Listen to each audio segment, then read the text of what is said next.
The world is always full of turmoil. Amidst it all, those blessed by the gods were known as heroes, while the villains, gone after being defeated, turned into evil organizations. This is one of those evil organizations known as Death Shadow. Our story begins in the midst of all this darkness. The name of our protagonist is Serena. She was placed in the 5th training center and is waiting for class to begin. All of us thinking she wished she had gone to the 1st training camp instead. The 5th focuses on survival methods, but the 1st focuses on sword fighting, and is what she truly wanted. The trainer is tough but pointless, and the instructor is a well-known man. The man arrives asking if these are the new recruits. This man is known as the Ice Devil for his unyielding and harsh demeanor, famous for having the coldest heart in the entire organization. He asks number 23 to step forward. Number 23 wonders if it's really her while stepping forward. As he unsheathes his sword, he tells her to do the same and attack him. Stammering nervously, she does as she's told. She then stands before him in a fighting stance as he extends his sword forward. Sturda thinks number 23 seems like a decent swordswoman, and come to think of it, this will be her first time seeing the instructor in action. She understands he's an instructor and all, but he's severely underestimating the students. The casual way he's holding his sword shows he's not even trying to take this seriously. Number 23 draws her sword from the scabbard and charges at the instructor. He fixes his gaze on her, serious as always. With a quick movement, he easily disarms her. The girl ends up on the ground, not understanding what just happened. Then the instructor calls her an imbecile. Sitting before her, the instructor asks her to say why she failed to strike him. She says she dropped her sword and screamed. The instructor turns to the other students and asks if anyone has a better answer than that. Silence follows as the students think. Then someone raises their hand saying it was the swing of 23's sword. The girl looks at her classmates while the person who raised their hand gets ready to finish the sentence. We then see that it was our protagonist who raised her hand, and she completes the sentence by saying that 23 gave up. The instructor asks her why she thinks that. Serena says that one should not draw their sword unless they intend to strike a fatal blow, and that one must aim to walk away alive while the opponent does not. He says the girl isn't stupid, that she's still wrong. Surprise, Serena pays close attention. Taking a step forward, the instructor launches a surprise attack. Serena, sword in hand, sees that he's repeating the same movements that No. 23 executed. She manages to quickly defend herself against the instructor's attack.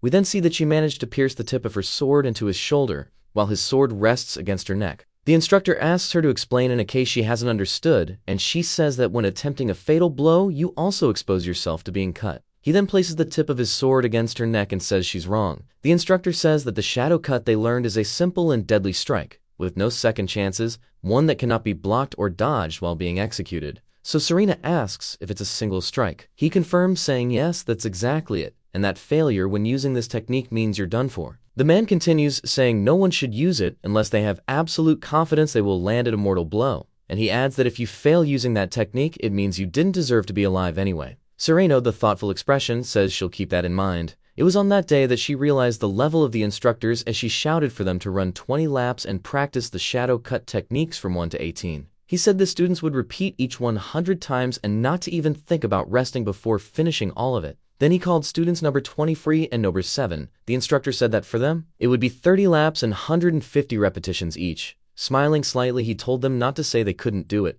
Both bravely answered yes. Sometime later, we see all the students running around the field breathing heavily from exhaustion. That training was extremely harsh, so harsh that it was understandable for people to complain. Serena noticed that the instructor was still standing there, watching the group train instead of going to get treatment for the wound she had caused. Looking at him, she thought the man looked so cold that no one would dare complain to him. She also noticed he had flinched when he was struck, and wondered how strong he really was. While running, she thought she lost because she underestimated him. But thanks to that, she discovered how deadly the technique was and was now one step closer to reviving the Lavelle family. And that was how she completely forgot the disappointment of being sent to the 5th training camp and began to think she could learn a lot there. Meanwhile, we see that the instructor was actually in pain, but didn't show it. He paused to reflect that he had already taken a shoulder wound on the first day, and that it hurt like hell. The instructor knew that today he might be a low-ranking villain, but in his prime he shined, and no rookie could have handled his power. But that girl, number 7, had managed to stab him in the shoulder. She was an extraordinary woman. He thought that hopeless girl had the potential to be a hero. The man grew angry, thinking he nearly died teaching a class,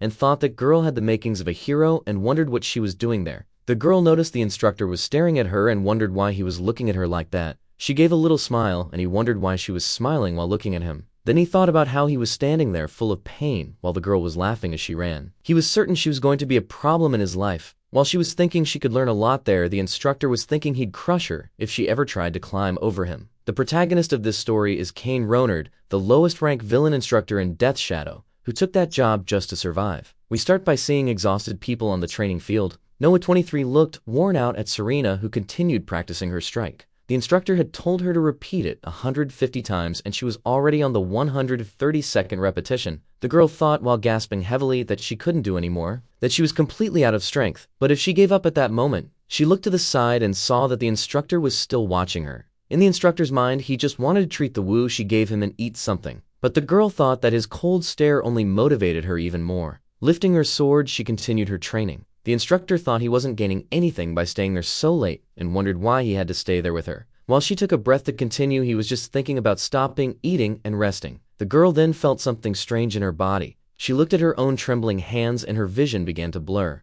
She then started to bend forward as we saw others sitting on the ground resting. Serena began to stumble and said she just needed to do something. Her body became more and more unstable as she said she was almost done. And finally, she collapsed, falling on her back unconscious. The instructor said that was enough for today, thinking the girl should have just given up instead of making his life so difficult. All the students began leaving, exhausted, but number 23 looked back and turned in that direction. The instructor picked Serena up onto his back while wondering why he had to do that. As he held her, he felt the pain in his injured shoulder and thought he'd make her pay for that. He tossed the girl onto the bed, saying she was too heavy. Looking at her in frustration, he thought that girl was giving him way too much trouble, and that maybe he'd have to get revenge on her. He stared at her lying on the bed for a while. Suddenly, his face twisted into a wicked grin as he thought that yes, he would get his revenge on her properly. Then he thought he'd start by getting rid of her sword. This way she wouldn't be able to fight back. The man began removing the items she had on her, starting with iron stars and small daggers. Next, a vial of poison and a garrote. Lastly, he pulled a knife from the girl's boot, wondering if she was actually a spy. Our girl was still completely unconscious. He crouched beside the bed with a ring in his hand, noticing it had a crest on it. We see a crest that looks like a shield with 3 swords on it, and the instructor recognized it as belonging to the noble family called the Lavales. The man panicked, thinking she was a spy from a noble family, and wondered what he should do, that the responsibility would fall on him. He then thought maybe he should bury that secret along with the girl, that it wasn't unusual for people to suffer fatal accidents during training there. He thought that if he were going to send her off, it would have to be done with great precision. He also thought that for a girl with the potential to become a hero like her, this would just be a stepping stone to make her stronger. The girl stirred slightly in her face but remained unconscious. Someone asked how the father was doing, and another person replied that they were doing everything they could, while questioning how all that spiritual power wasn't enough. One person looked at the blonde girl and asked why she hadn't found a potion specialist. She looked down, troubled, and said she'd think about it. The Free Warriors are an organization without a lord, and the Lelvale family created the stone sword, one of the 3 great sword arts. However, the deeper the roots of stone, the easier it is to reshape it, and the stone sword eventually became outdated. The girl's father pushed himself too hard trying to pass on the art, and ended up so ill that even the priests gave up on him. The girl thought, as she walked, that she couldn't let her father's efforts to revive the family be in vain, that as his successor, she had to find a way. She stopped, thinking that if only there were a way to know all 3 great sword arts. Then she realized while unsheathing her sword that she just had to learn them all. Admiring her sword, she thought that the flames of the battlefield could no longer be mastered because the bloodline had been divided. But she might still have a chance with the shadow cut of Death's Shadow. Then someone called out to Serena. She happily heard her father's voice and ran toward it. The girl ran to him and asked if he was okay, and if he hadn't pushed himself too hard just to stand. She buried her face affectionately in her father's chest, saying she had an interesting idea. Serena began to explain that if she could master the other 2 arts, but her father interrupted her and her expression changed. The girl looked up and again her expression changed, her face, now one of shock.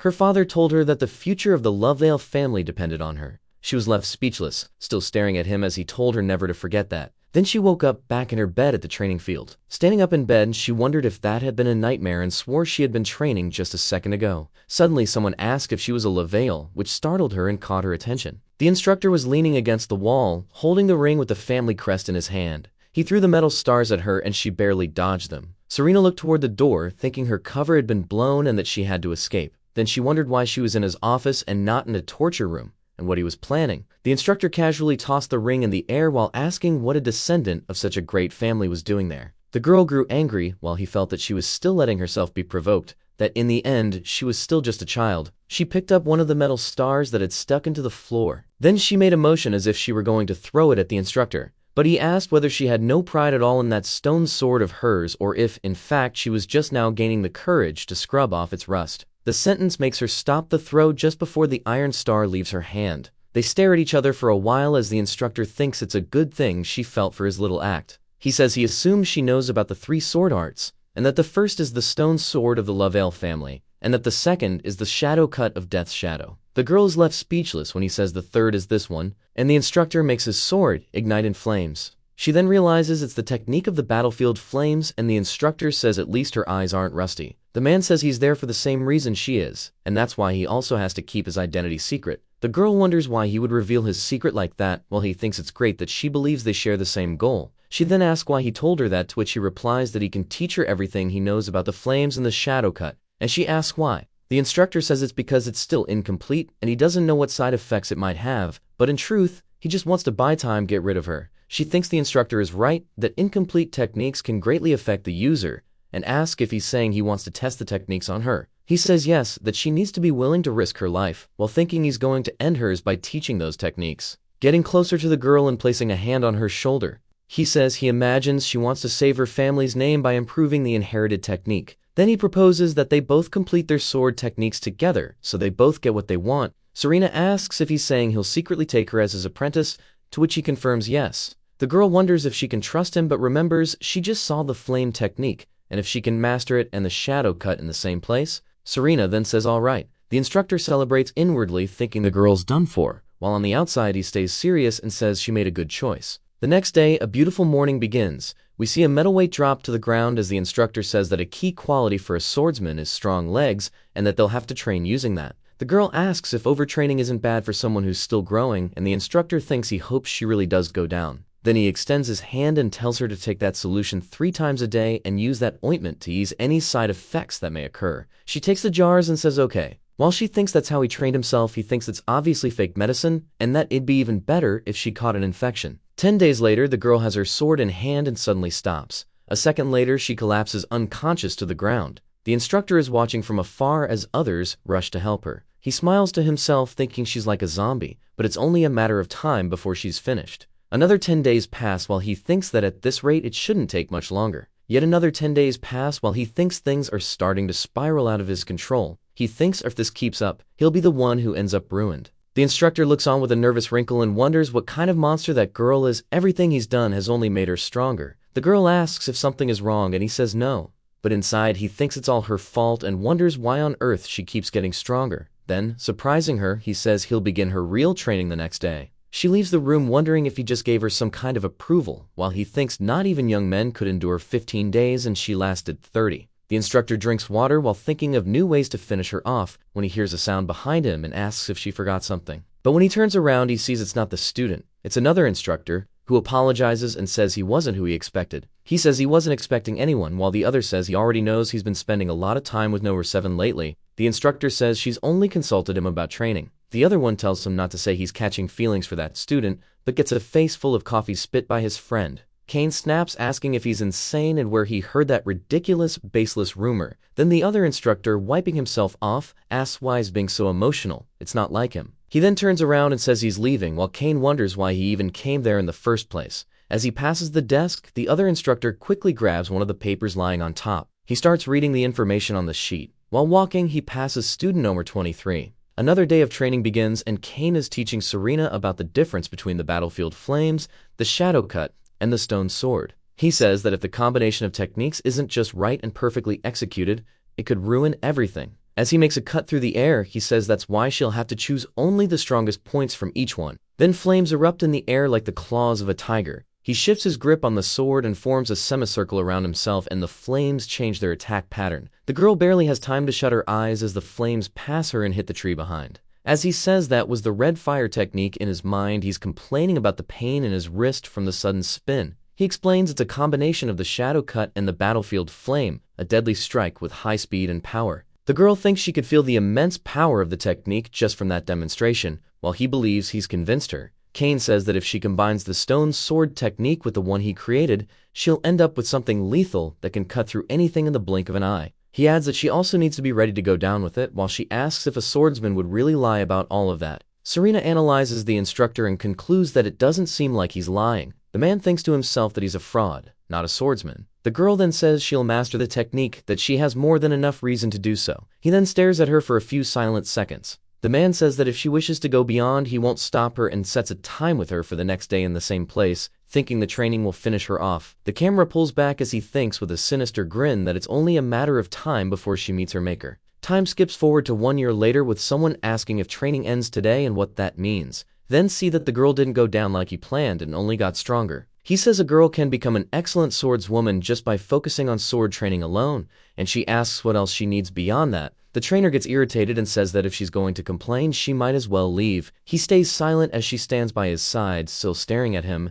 and he wonders what she's still doing there. And she says she was being foolish, and that she wants to learn things beyond just sword techniques. Kane lowers his newspaper and says fine. From that day on, the instructor taught her about many other subjects of her techniques. She says she learned philosophy, sciences, history, and even magic. She also thinks the instructor knows a lot about many things, almost like he's a scientist himself. Serena covers him with a coat while wondering who he really is and where he came from. Then, leaving him asleep at his desk, she walks out of the room, opening the door. As she exits, someone stops her in the hallway and says they want to talk to her. Serena turns to see who spoke to her. Then the person asks if there's a problem while we see instructor with a grim expression. He says the instructor from Training Center 4 mentioned she's been seen very often with the instructor from Center 5. The girl says it's because she belongs to the 5th training center. The man tells her not to play dumb, that she knows exactly what he's talking about. He gets closer to her and says he's known who she was from the beginning and demands that she reveal the secrets of her sword art. The girl says she can't do that. Then she says that if he leaves now, she won't have to use her sword, while the man replies that even if she's a Leveille, she can't threaten an instructor. He then says they'll see if she keeps that attitude in the torture chambers.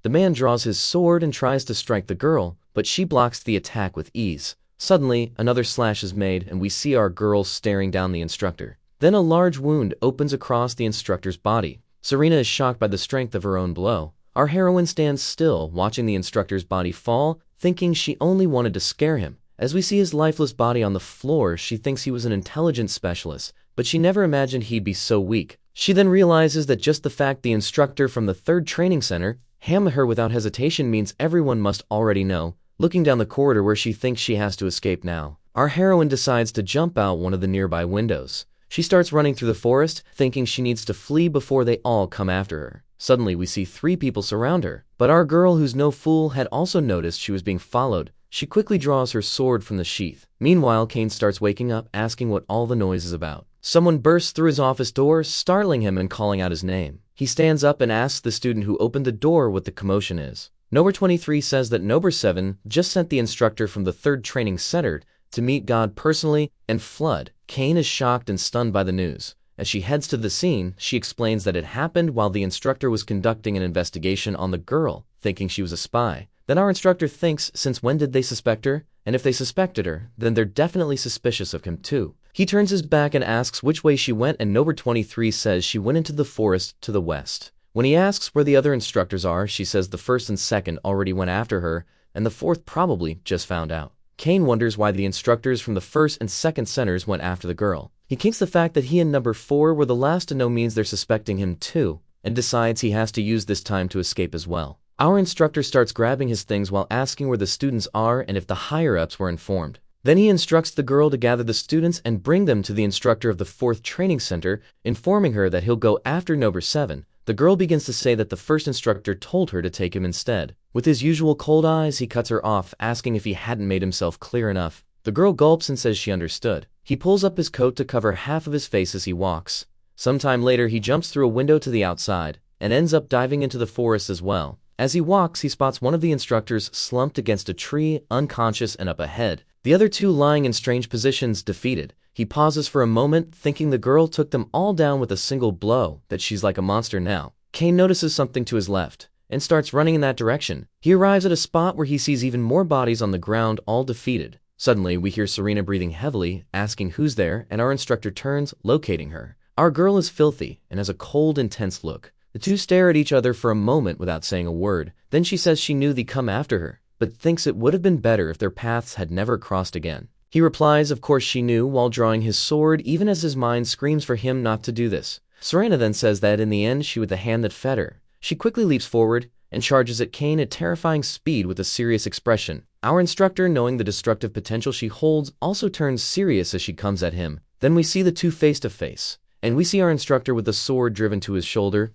and Serena with a look of surprise. The girl looks back and sees the second instructor behind her, with Kane's sword through his heart. The defeated man begins to fall, dropping his knife as he heads toward the ground. A second later, he collapses heavily onto her back. While this is happening, she wonders how on earth the second instructor got behind her without her noticing. The girl looks at Kane and asks why he used his sword against the instructor and not against her. He says she lets her emotions take over so much that she didn't even notice the threat right behind her. With his injured arm, he gives a faint smile and says she's still stupid and clumsy, but his mind is screaming in pain from his shoulder. The girl stands still not fully understanding what just happened. Our instructor then turns and grabs his bag. From inside it, he pulls out a pouch with some supplies. He hands the pouch to her and says he brought a few things that can help her escape, that she should follow the map inside. The girl reaches out to take the pouch while saying that she tried to finish him off, and even so, he cuts her off, telling her not to judge the situation too quickly. Then the man says she's just bait, while thinking that now that he knows the other instructors want to kill him,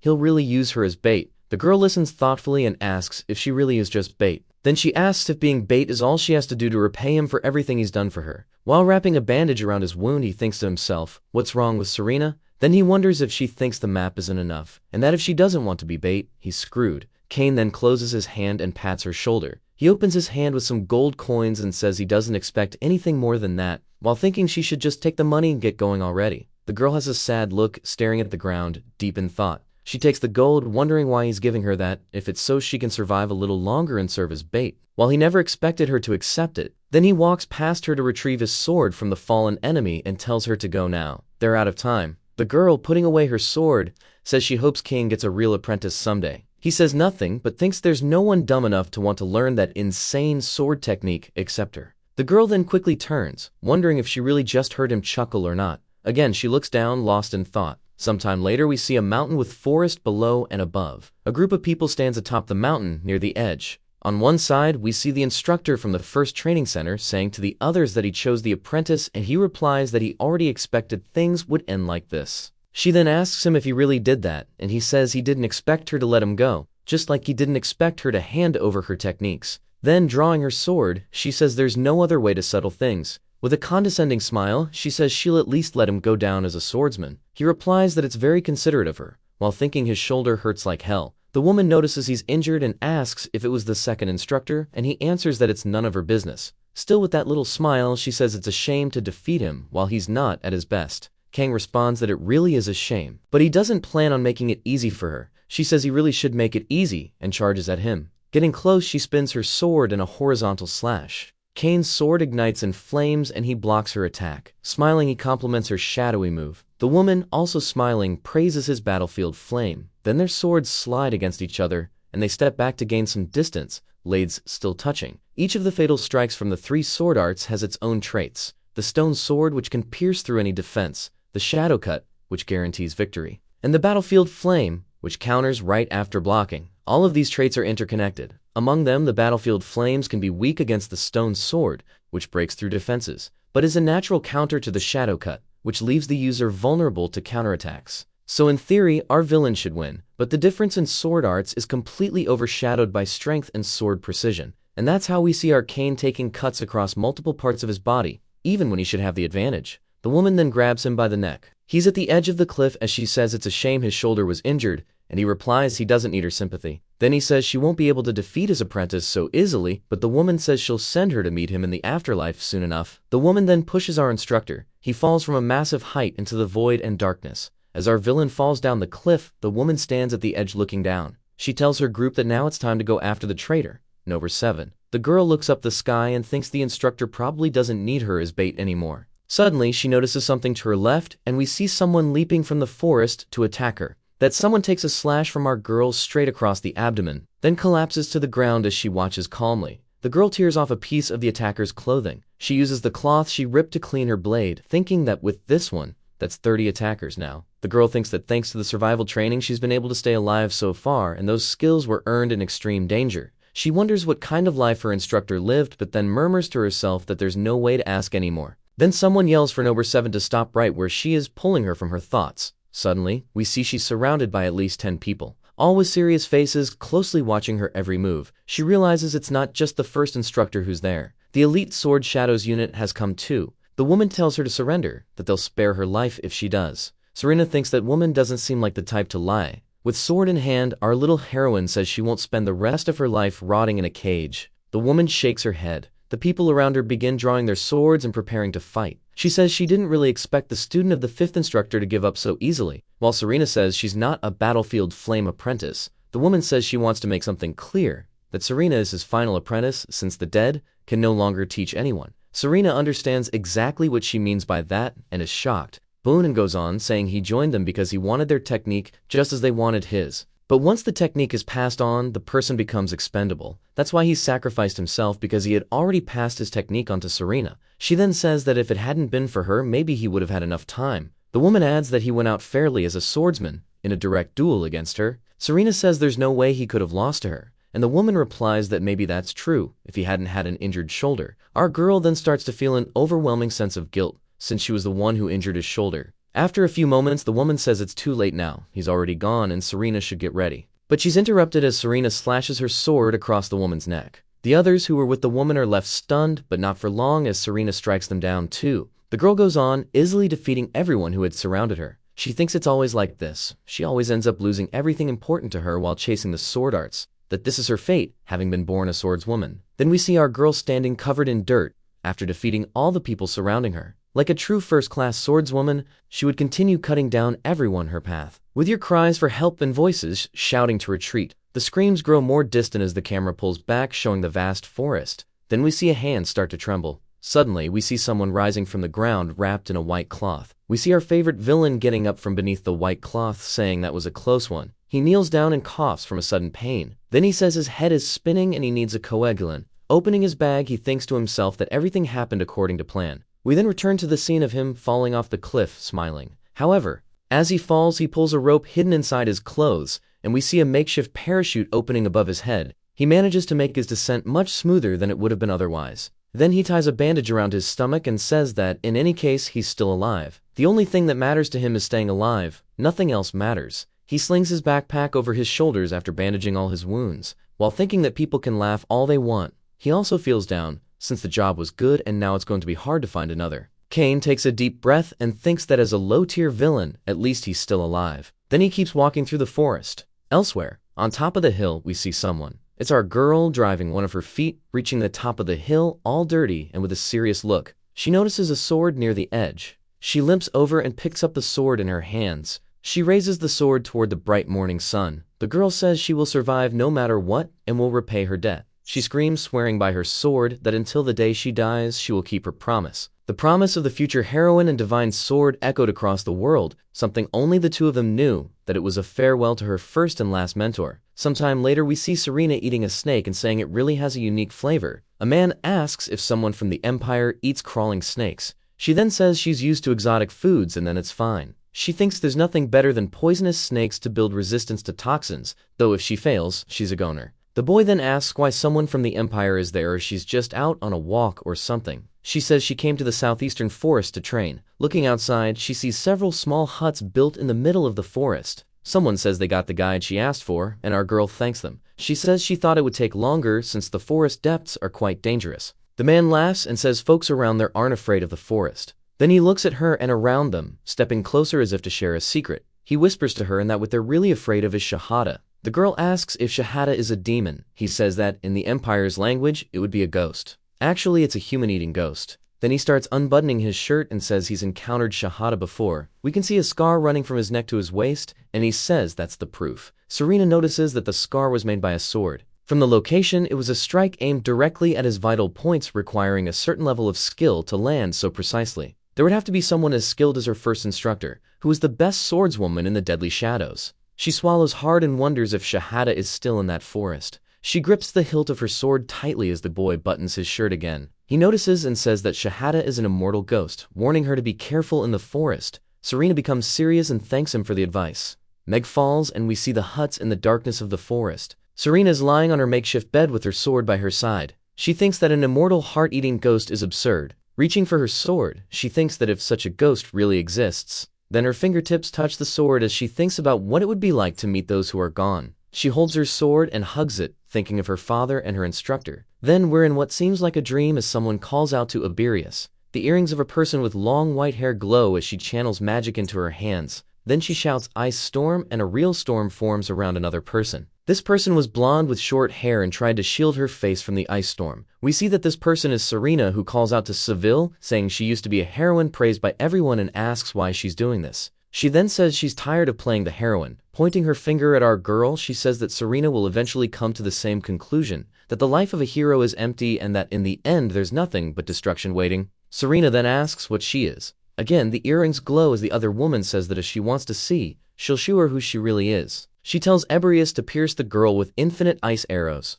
Suddenly something happens and she opens her eyes. The girl wakes from her nightmare with a snake beside her on the bed. While crushing the poor snake, she says she's been having every kind of nightmare lately. She tosses the snake out the window as she wonders if it's really been 3 years since ending the deadly shadow. A lot has happened while she wandered aimlessly across the continent. She's been able to face anything with determination, all for the sake of restoring and protecting her family's reputation. She was the one who defeated the master of the Mountain of Darkness. His name was Kurta, the strongest demon. Even so, she still doesn't understand why Seville was so furious that day. As she wondered what could turn a heroine into the leader of a bandit group, someone knocked at her door. A boy walks in saying he heard there's a visitor from the Empire and asks if she's the one looking for a guide. Serena says yes, and the little boy says it's a pleasure to meet her. He introduces himself as Reja, a veteran guide from that village. She then asks if it's really him while thinking the kid is still just a child. A boy says she's nervous because he looks too young, and she confirms, saying it's a dangerous task and she's worried. He says that if she's nervous, she can wait for Harbor to finish his business if she wants, but since he was paid in advance, he doesn't really care. Meanwhile, Serena thinks she can't keep postponing things, so she says it's fine, and that it's a pleasure to meet the boy. A letter is shown saying the target is in the last village of the southeastern forest and instructs them to complete the mission. Meanwhile, Kane is crouching, thinking he knew the Ini organization would be capable of sending someone even to the ends of the continent for their ambition. Kane reads the letter as a little boy and his mother walk by. He wears a serious expression while thinking this really isn't anything new. Putting the note back in his bag, he continues wondering if they truly sent him all the way to the end of the continent. Our villain then stops in a village very similar to the one Serena's in. Standing still, he thinks that first he needs a guide, but they're really expensive in that region. Then our boy with a painted face walks past our villain. The boy asks if he's looking for a guide to take him to the last village. He points to a clearing and says he'll find one over there. Saying he's already busy, the boy mentions he also knows the way and that it's a shame the man arrived late because he's the only veteran around. Kane asks if that's really the case while thinking he didn't ask any of that. As he walks away, the boy says there are only 2 guides who know how to reach the last village, so he better hurry. Stopping to think, our villain says he doesn't want to pay too much, and that there are only 2. Suddenly something falls on his head. He looks up, thinking something heavy just dropped on him. Then we see a white venomous snake with its mouth open staring at him. Kane panics as the snake bites his finger. The villain throws it far away. He opens his bag and grabs a vial of antidote. Quickly, he swallows 4 capsules. The next second, he's on the ground crawling with a snake. As he trembles and foams at the mouth, he wonders why on earth a white venomous snake would fall on his head out of nowhere. Then from the ground, he manages to see a window in the building next to where he is. He then notices a glimpse of blonde hair. Still trembling, he thinks those bastards attacked him on purpose, but they'll easily deny it since that place is full of venomous snakes. Our villain starts getting up, saying they're a bunch of sneaky little devils. He thinks he'll retreat for now, but this won't be forgotten. Suddenly, a man stands in front of him and greets him. Then the man asks if he's feeling okay, if he got sick, and if he's hungry. Suddenly, he pulls out a white snake skewer and asks if he wants one. Our villain is queerified, staring at that skewer. The boy says he should try it and that he'll give him one for free. The man grabs the skewer and presses it against his face while glaring at the boy with hatred. A sword quickly flashes through the scene. We see the snake's skewer in front of the boy's face. Then we see the snake being sliced apart while the skewer remains intact. The sword stops right at the boy's neck as he asks what our villain is doing. He asks why exactly the boy was offering him that. Desperate, the boy says that thing is one of their local specialties and visitors from the Empire usually like it. Then he asks if they also like sleep flower tea. Our villain says he gives poisonous snakes to visitors and sells them the antidote, that he won't be fooled. He then says they trick visitors, take all their money, or leave them to die in the forest. Is that how they welcome everyone in the forest? He should do the same thing, imperial style, while the boy screams in fear. Then the boy kneels down and clutches our villain's foot, begging for forgiveness. But our villain says if he wants to apologize, he has to pay the price. Right after that, he remembers the message he saw earlier. He asks if the boy knows the guide who can take him to the last village. Then smiling, the boy says it's him. Looking down at the boy with a cold and shadowed gaze, our villain says the boy will be his guide then. The boy, a bit awkward and clearly terrified, says yes, of course I'll be the guide. He immediately regrets it and says he's a novice. that the villain won't like it, but the villain places a hand on his head and says the boy who claimed to be a veteran is already busy. So he says if only 2 guides know the way and that one's already taken, and this boy must be the second. The boy is mortified as villagers walk by, watching the scene in fear. Seeing the boy about to back out, our villain says he's free to choose punishment if he wants, and that's enough to convince him to be the guide. Kane puts his sword away and tells the guide to get ready, thinking he managed to save a good bit of money. With a smile on his face, our villain thinks that even in a situation like this, he came up with the idea to use the kid as his guide. Sometime later, he asks the boy if they're in a swamp, and the boy says it looks like they are. The villain says, "You're the guide and don't know this is a swamp," and the boy yells that that's exactly why he said he was a novice. Kane is clearly annoyed and pulls out a long vine. He swings it and throws it at a nearby tree, making the rope catch easily. The boy asks if he's a mage or if that's a magic rope, and our villain, irritated, says that if he keeps talking nonsense, he'll be left behind. The boy runs up and clings to Kane, begging him not to leave him alone. Our villain thought things might go smoother next time, but clearly he was wrong when the boy brought a beehive straight to him, or when he got stung and nearly died if it hadn't been for the villain's enro peels, or when it started pouring and he didn't see it coming, or when he lost his backpack with food and everything else and then kept complaining he was starving. Our villain shared tree bark and dried meat with him. The boy was clearly very happy to have received food. As he ate, our villain watched him, and he completely regretted thinking that kid would get better along the way and considers that maybe it's better to leave him right there. We see a forest and the characteristic sounds of birds and animals. The boy says they're in a marshy area, and if you fall in, it's over. He tells the girl to step exactly where he's stepping while looking back, and Serena is stuck, walking in the same place. Confused, he asks how on earth she's still walking when she should be sinking right there. Serena says it's easy, you just have to walk really fast. The next moment, she runs straight into a beehive. The boy points and tells her to be careful. The bees start swarming out of their hive, furious. But of course, Serena slices them all to pieces with her sword while the boy watches in awe. He asks how she did that, and the girl says you just have to cut really fast. Still shaken, the boy says it's a relief she didn't get stung. After that, she managed to handle a venomous snake, a jaguar, and even carnivorous plants. The boy then asks if she's sure she's human, and she replies of course she is. Does he have a problem with that? The boy says no. He keeps questioning, and she says the only different thing is that she receives special training. Things like running on water and eating poisonous insects to build up resistance to toxins. She also had to eliminate the assassins who were after her, and even so, the southeastern forests were terrible. The girl then says that in any case, they need to keep moving. Sometime later, he says that's the second village. She says that's an extremely simple name for a village.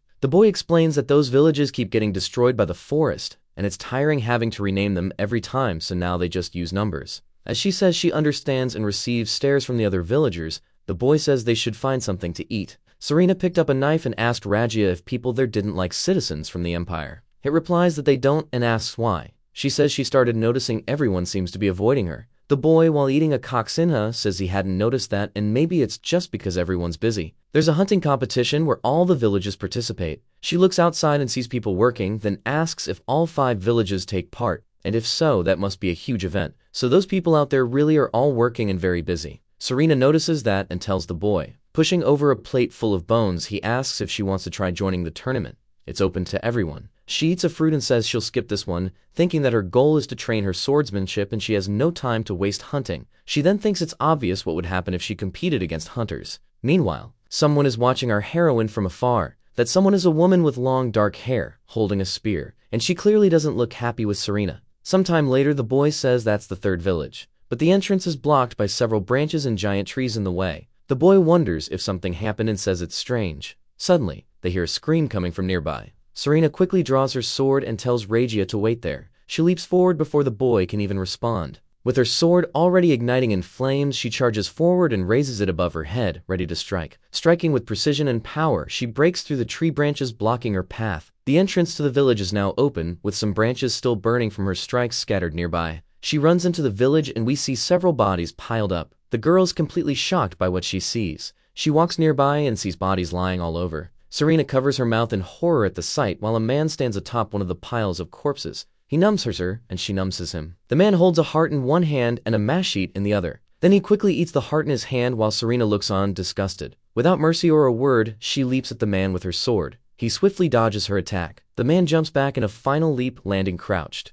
She runs in to close the distance while he licks his mashie, staring at her coldly. Then she recognizes that blade as a crookery and notes that his skills are strange. She remembers the boy telling her about Shahada, a human-eating ghost. She also remembers him showing her the massive scar across his chest. Ripping her sword tighter, she thinks that this must be the cannibal ghost. She introduces herself to the ghosts, saying her name is Serena Aro Lavale, and declares that she is the one who will punish him for his sins. The ghost then stands still. Next, he shows a wicked smile. He suddenly lunges at her with his kukri. The girl barely manages to block the fast strike aimed at her face. She uses her strength to deflect the blow while the man keeps smiling. As she ducks, she tries a horizontal slash, but the man is quick and takes a step back, dodging it. He then crouches and strikes her above the foot. Serena feels the hit and falls with her sword, but the man once again is faster and flips backward. Standing and facing her, he smiles and toys with his light blade. Our heroine thinks he's strong as she already knew his skills weren't ordinary when he blocked her first deadly technique. She pulls her sword from the ground.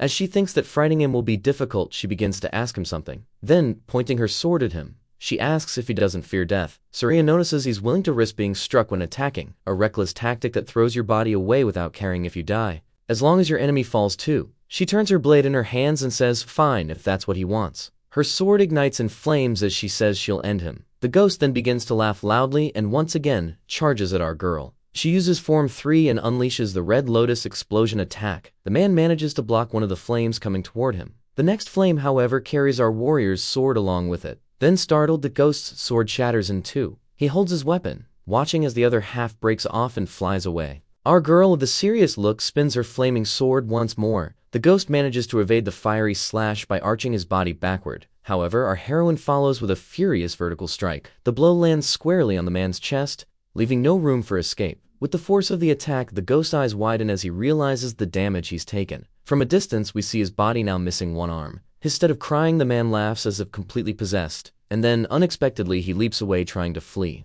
Serena tells him to stop right there and starts running after him. She sees him stop in front of a pile of corpses he had made. As she gets closer, she asks what the hell he's doing. The man plunges his hand into one of the bodies in the pile, piercing it. He smiles, looking at the girl with a heart in his hand. The girl says what he's doing is an atrocity and asks if he plans to insult the dead even more. Without hesitation, he starts eating the freshly torn out heart. He quickly swallows every piece, smiling. Where the ghost's lost arm had been, the wound closes instantly. The girl stands there, watching closely. As his arm regenerates and grows back, she wonders whether it's magic, spirit power, or something else. Still observing, she thinks that should be possible. He's not using the power of God or the devil. The man stands there, his wicked smile fixed on her, staring. Then she thinks that clearly this thing is not human. She takes a small limping step because of her foot injury. Then she asks him what he is. The man laughs and repeats her question, saying, "What am I?" Then the two stare at each other when suddenly someone calls out to the girl, breaking the tension between them. Staying a moment, the newcomer says maybe he interrupted something and wonders if he should just leave. In a flash, a man jumps toward the boy and grabs him, leaving the girl behind.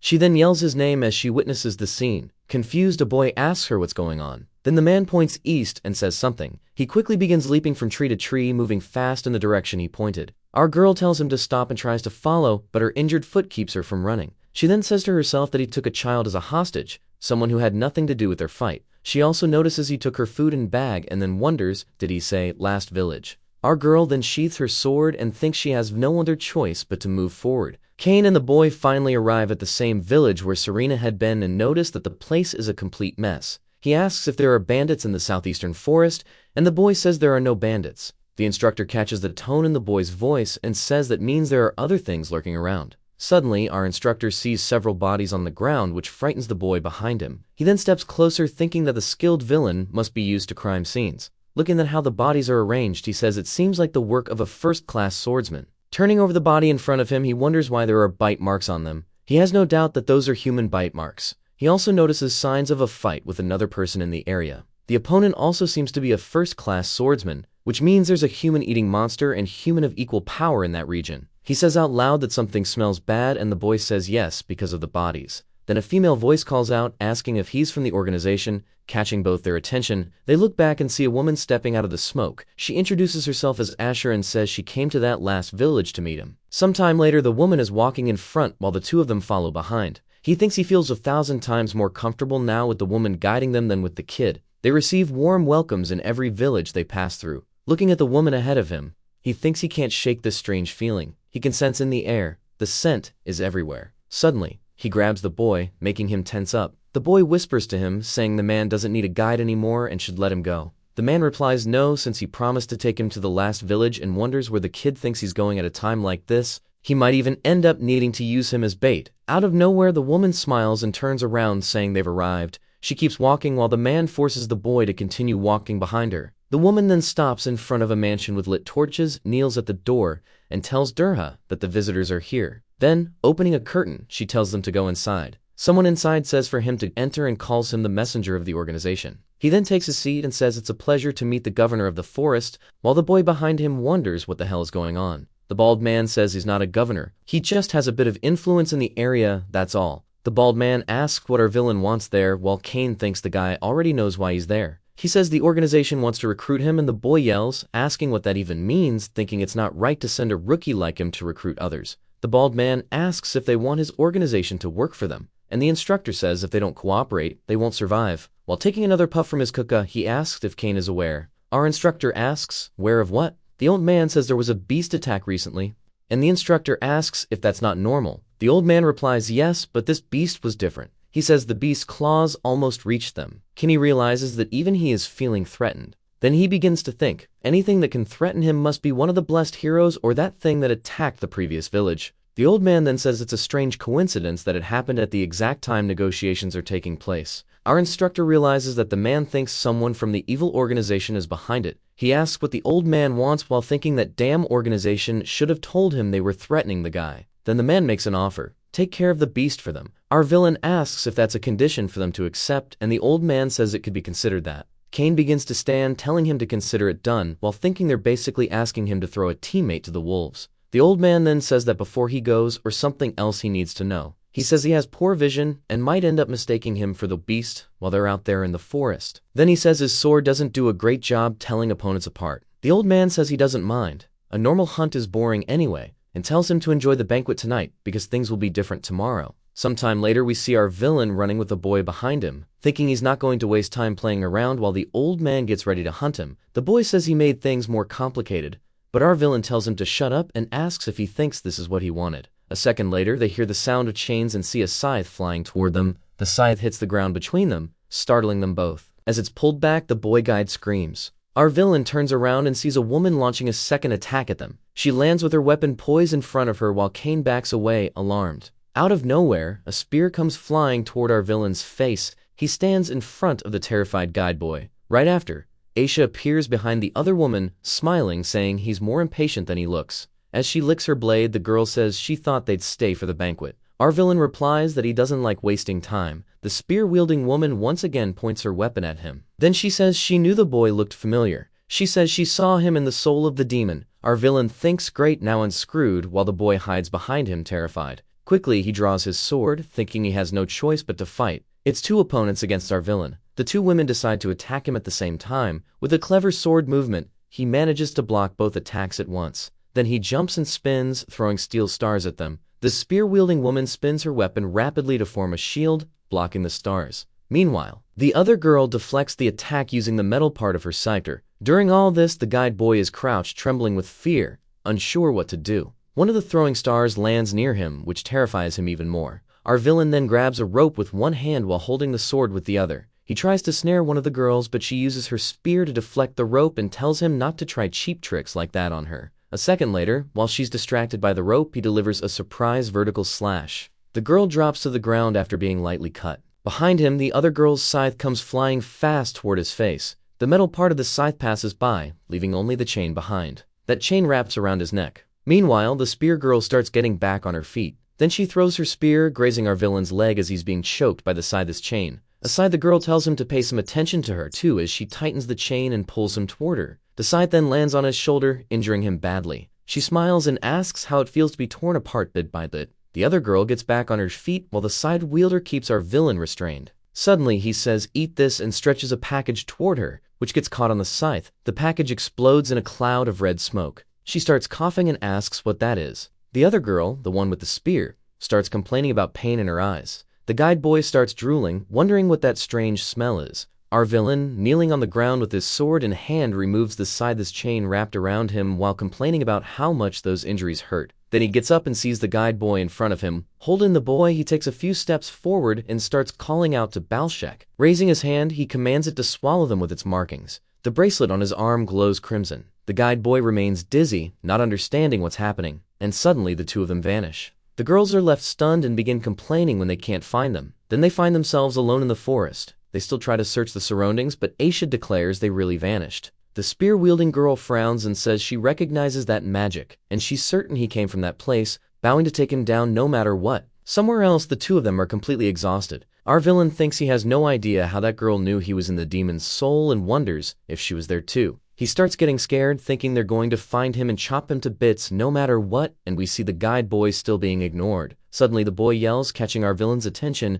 who shouts back asking what he wants. He says it seemed like the girls knew him. Our villain says they must have mistaken him for someone else, but the boy asks what that talk about the demon's soul was all about. Our villain cuts him off, startling the boy. Then he asks if that's really important right now, or staying alive isn't a bit more important, as he thinks there's no reason the boy should know more about him. The guide finally seems to understand why our villain is called the Ice Stone. He then turns and says they'd better get moving, and the boy nervously stammers, asking where they're going. Kane says he can't let them have things their way. Elsewhere, we see a man yelling at people to keep moving and not let a single bird fly out there. Our villain and the guide approach what looks like the beginning of the hunt, with many people gathered in the background, armed. Using binoculars, he sees several people gathering in the city, hundreds, from what he can tell. The gag is holding two branches to help disguise their position. Our villain whispers to him, asking if this is for real. Our villain wonders how hard it's going to be to escape when suddenly a beehive flies over his head toward the group at the bonfire. As he wonders what it is, the beehive lands right in the middle of them, causing a commotion.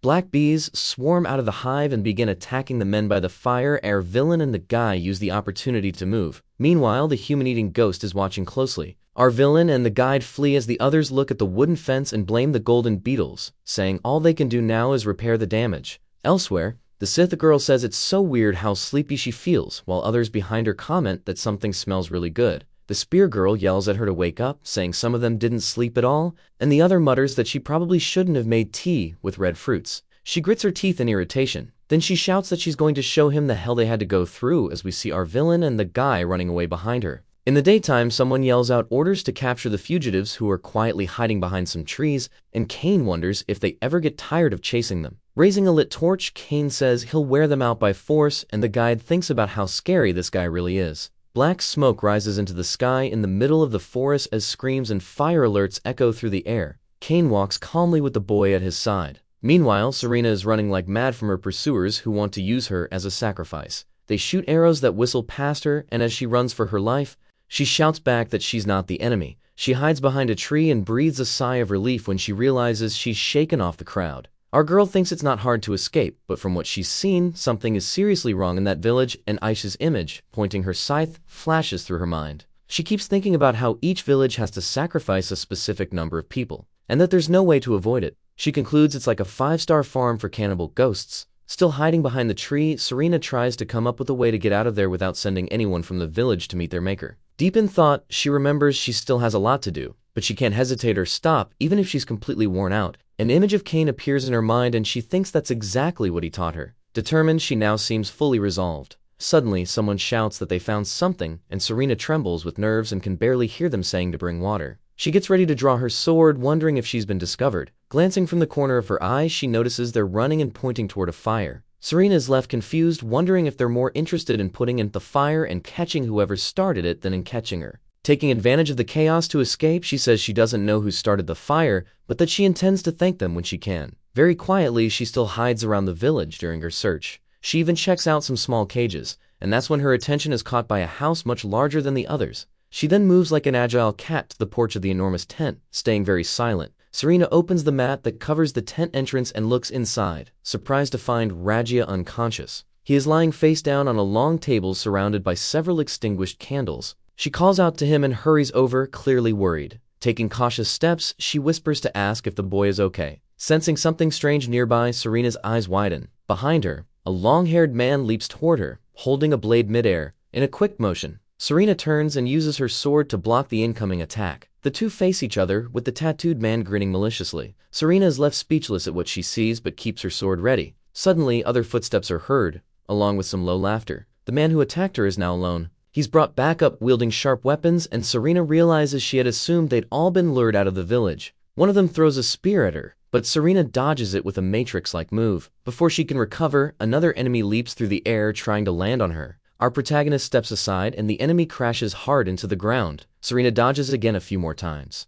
Then she decides to counterattack, leaping toward her opponents. With her sword in hand, she doesn't hesitate at all. Like lightning, she dashes through 3 of the enemies, striking each one with precise, singular blows without even blinking. The long-haired man is the last one standing, ready to strike at the girl. Serena nemesis just in time and throws herself aside to evade. Ripping her sword in a special stance, she focuses. Finally, she invokes her fire technique and her blade bursts into flames. Slicing through the air, she sends the flames toward the long-haired man standing before her. At the very last moment, he manages to dodge. The house they're in is almost completely destroyed by the power of the explosion that the man escapes. Landing, he surveys the destruction cause. Behind him, a very quick Serena rushes in. She picks up Reja in her arms, still unconscious, and concludes in her thoughts that this whole situation has already gone far enough. Looking toward the exit of the destroyed house, she gets into position. Serena leaves swiftly toward the way out with Reja. Mid-air, she thinks about how badly she needs to find a way out of there fast. But before she can finish the thought, someone swipes a blade dangerously close to her neck. She barely manages to dodge.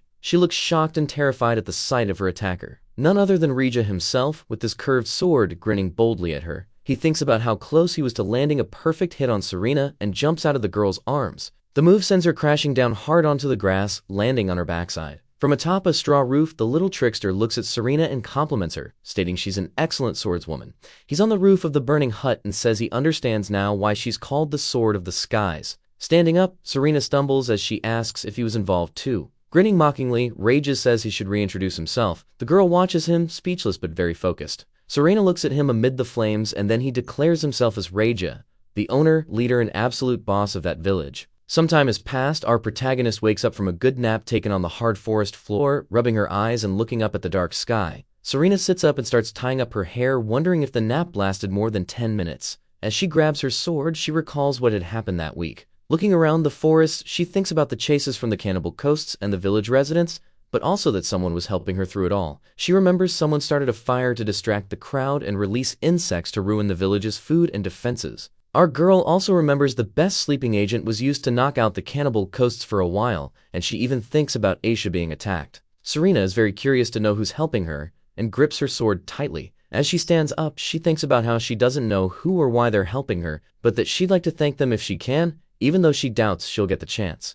Standing tall and brave, she looks toward the forest and says that the hide-and-seek has gone on long enough, and it seems they finally came to settle things. We see that she's talking to Reja, who appears from within the trees spinning his wavy dagger in one hand and says that actually he came to put an end to the game. 2 henchmen jump out from the forest, a woman with a spear and the long-haired swordsman she met in the cabin, and Reja says he didn't expect the hunt to take this long. Pointing her sword at the trio, our protagonist asks Raja if he's not upset if she took out his companions. Reflected of the boy says that only happened because they were weaker than her. And only Serena asks if he means the weak deserve to perish, and he says that's just the way things are, right? What can you do? She grips her sword even tighter and says that's fine then. Getting into an attack stance, she says that if that's how it is, she'll give him a taste of the tyranny of the strong. Rage's henchwoman with the spear leaps towards Serena. As she spins her weapon in the air and prepares to strike, she tells our protagonist not to make her laugh. The spear's shaft hits hard against Serena's blade, which deflects the attack. Suddenly, a sharp blade is thrown toward the back of Serena's neck and nearly slices her face. Quickly, Serena defends herself with her sword by reflecting the enemy's attack and launches herself at the side. By fate's coincidence, the deflected blade goes flying through the air and lands directly in Rage's free hand. Now with a small sword in each hand, the little trickster runs toward the blonde girl. He tries to slash her, but she blocks the attack with her weapon. He delivers a flurry of quick attacks, all of which she barely manages to block with her sword. Just then, the long-haired enemy appears like a bolt of lightning and slams a knee into the protagonist's side. She feels a shocking pain and loses her breath. The force of the blow is so strong that Serena is thrown across the area and crashes directly into one of the nearby trees. The spear-wielding girl reappears and brings her weapon down toward the protagonist. Catching her off guard, the strike lands and hits one of Serena's legs. Grunting in pain, she quickly counterattacks with her sword. She slices through the wooden shaft of the enemy's spear, leaving the girl visibly shocked. She jumps back, afraid Serena might cut something else, and ends up kneeling on the ground. Without hesitation, Serena grabs the broken piece of the spear. Then she curls it toward her enemy. Elsewhere, a wooden stake is driven into the ground by a hand. Kane sighs as he finishes, setting up a tent for the night, and in the background, his travel companion is roasting some meat over a campfire. The boy near the fire drools from hunger as he watches the meat roasting, while Kane remains quietly in the background. The boy grabs a piece that's finished cooking, asks Kane if the Luke flower induces sleep and the bunna fruit acts as a stimulant, then takes a big bite of the meat. Stoking the fire, Kane sits down and says that's exactly right, and that he shouldn't confuse the two. Chewing quickly, the hungry one asks where Kane is headed, and Kane replies that he's going to the 5th village. Shocked by the answer, the boy drops his meat and asks if Kane is going to meet with Durha again, to which Kane says he has no other choice. Thoughtfully, Kane adds that he wants the boy to be bait for the cannibal ghosts. Trembling, the frightened boy asks why it has to be him, and Kane responds that he's a villager. It would raise less suspicion. The boy shakes, and Kane adds that it's also been him solving every problem up to this point, which the swordsman thinks is a sad truth to admit. By morning, the guide goes to the 5th village alone and nervous, thinking Kane really did send him in by himself. He stops in front of the large main tent. Cautiously, he steps inside and asks if anyone's there. He's interrupted by Durha, who notices that the boy has arrived. He points out that no one has seen the boy in the past few days. The boy starts sweating and stammering, trying to come up with a response. Taking steps toward him, Durha says she understands it's because of Kane. Stopping in front of the young man, the old man says he bets the boy was dragged along by Kane just because he's a guide. Without thinking, the boy denies everything, saying Kane actually risked himself for him several times. Dryly laughing, the leader responds mockingly, asking if that's really true. Tapping his wooden cane on the ground, he says that in that case, the boy also fails to hunt Kane, and the boy lets out a high-pitched scream of fear. Raising his hand slightly, Durha says he doesn't care about that. Placing a hand on the young guide's shoulder and squeezing it, Durha orders him to say where the travelers are. Terrified, the guide tries to find a way out of the situation while stammering some more, but is saved by the bell when someone shouts and enters the area. We don't see if we arrive, but the startled guide and the unconcerned Durha look toward the entrance where someone asks if they are looking for him. Backlit, we realize Kane has entered the room.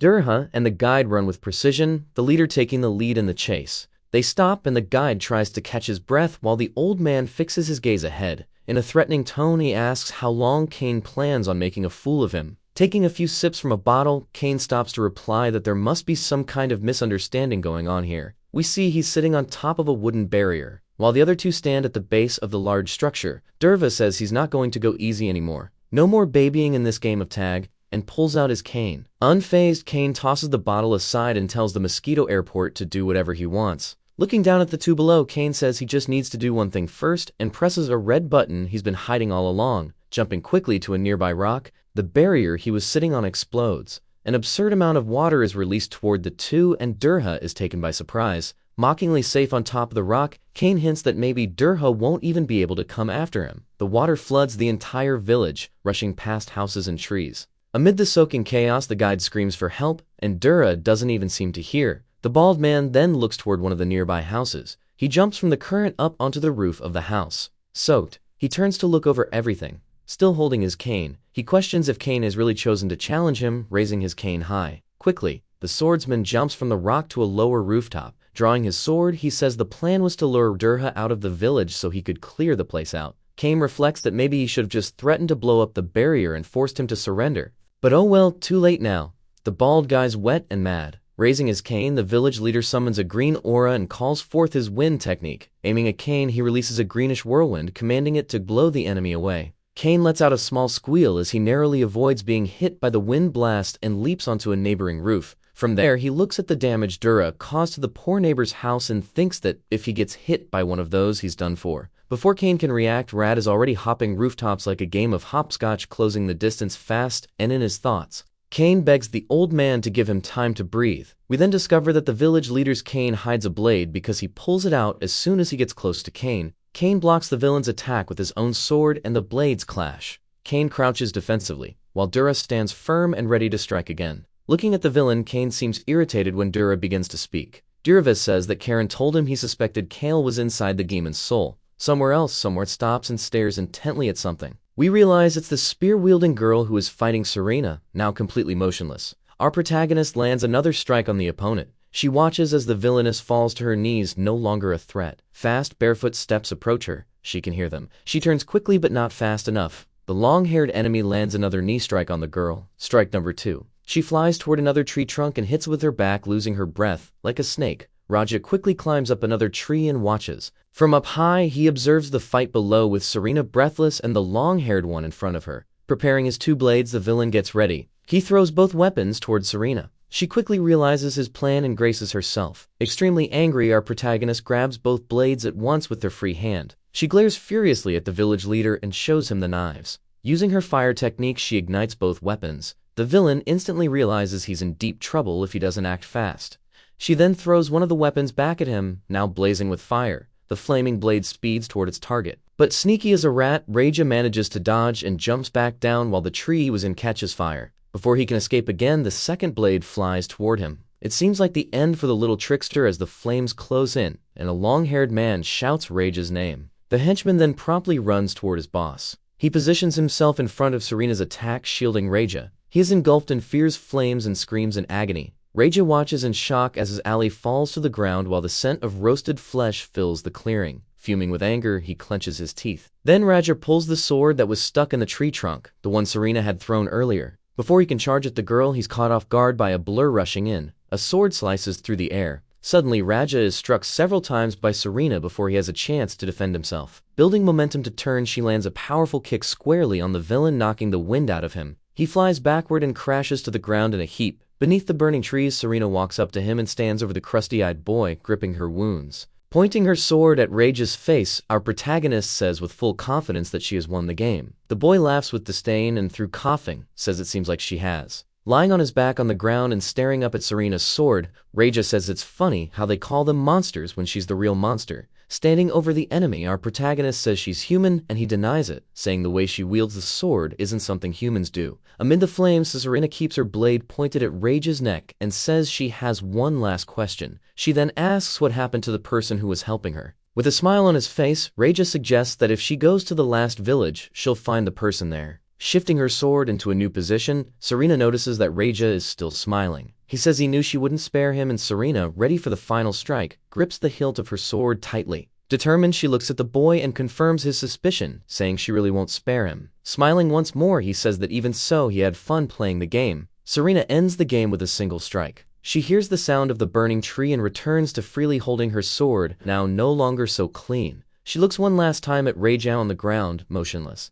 Then she turns her back and leaves the clearing amid the flames, walking away while the 3 enemies are left behind. Elsewhere, on the straw roof of a house in a village, Durva and Kane continue to stare each other down. Focusing, the bald man once again summons his greenish wind energy while holding his sword. Preparing to launch his attack at Kane, the leader roars that Kane should be taken by the monsters he himself created. Kane blocks Durva's attack with his own sword. The two clash fiercely, with the wind-wielding bald man attacking and Kane defending skillfully. They're both very determined. Durva, his sword surrounded by magic, looks slightly concerned. But Kane isn't calm either, and as he defends against the strikes, he thinks about how annoying this is becoming. Hopping away, our villain curses angrily, and Durva doesn't understand a single thing. In a heroic yet clumsy move, Kane twists his ankle upon landing on the ground. He lets out a high-pitched cry of pain, jumping down from the rooftop to the village ground. Durva doesn't make the same mistake as Kane, who flinches at the sound of the bald man approaching. From that distance, Durva begins to summon his wind magic, seemingly for the last time.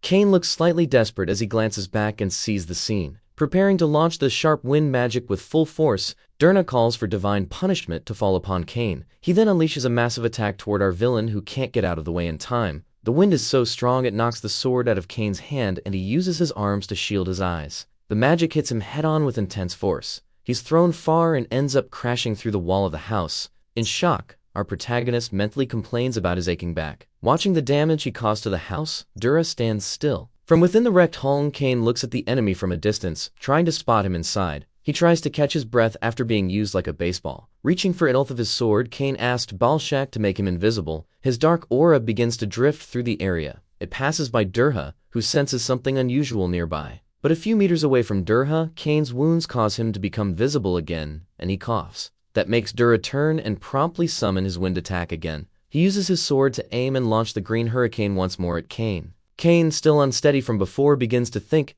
if fire and wind mix, fire only gets stronger. With that, he activates his own technique to animate his flames. Using his sword, he aims a column of fire toward Dura's wind. The two forces clash in a dazzling light show. The collision between the two creates a massive body of fire. It causes the entire surrounding area to catch fire. There are burning houses and trees in every direction. Dura briefly tries to shield himself from the flames, but then notices something else. Cain in midair coming right at him, ready to strike with his flaming blade. Before Dura can defend himself, Cain's attack lands successfully, hitting the bald man square in the chest with fire. Falling to his knees before a villain, Dura appears to have fury burning in his eyes. Still catching his breath, the swordsman begins to say that Dura should surrender. But that's not what the bald man had in mind. He bolts like a rabbit through the fire, and Cain wonders how he even has the energy left and yells for him to stop. From afar in Dura's path, the guide watches the fight quietly, and Cain is stunned that he's still nearby. Cain wonders if Dura is heading toward him to grab his heart and regenerate, and decides he has to stop that. He tells Dura to stop immediately, but before he can continue, Dura orders the guide to get out of there. And the boy doesn't understand a thing. Above the guide, one of the burning tree branches breaks off and he's caught off guard.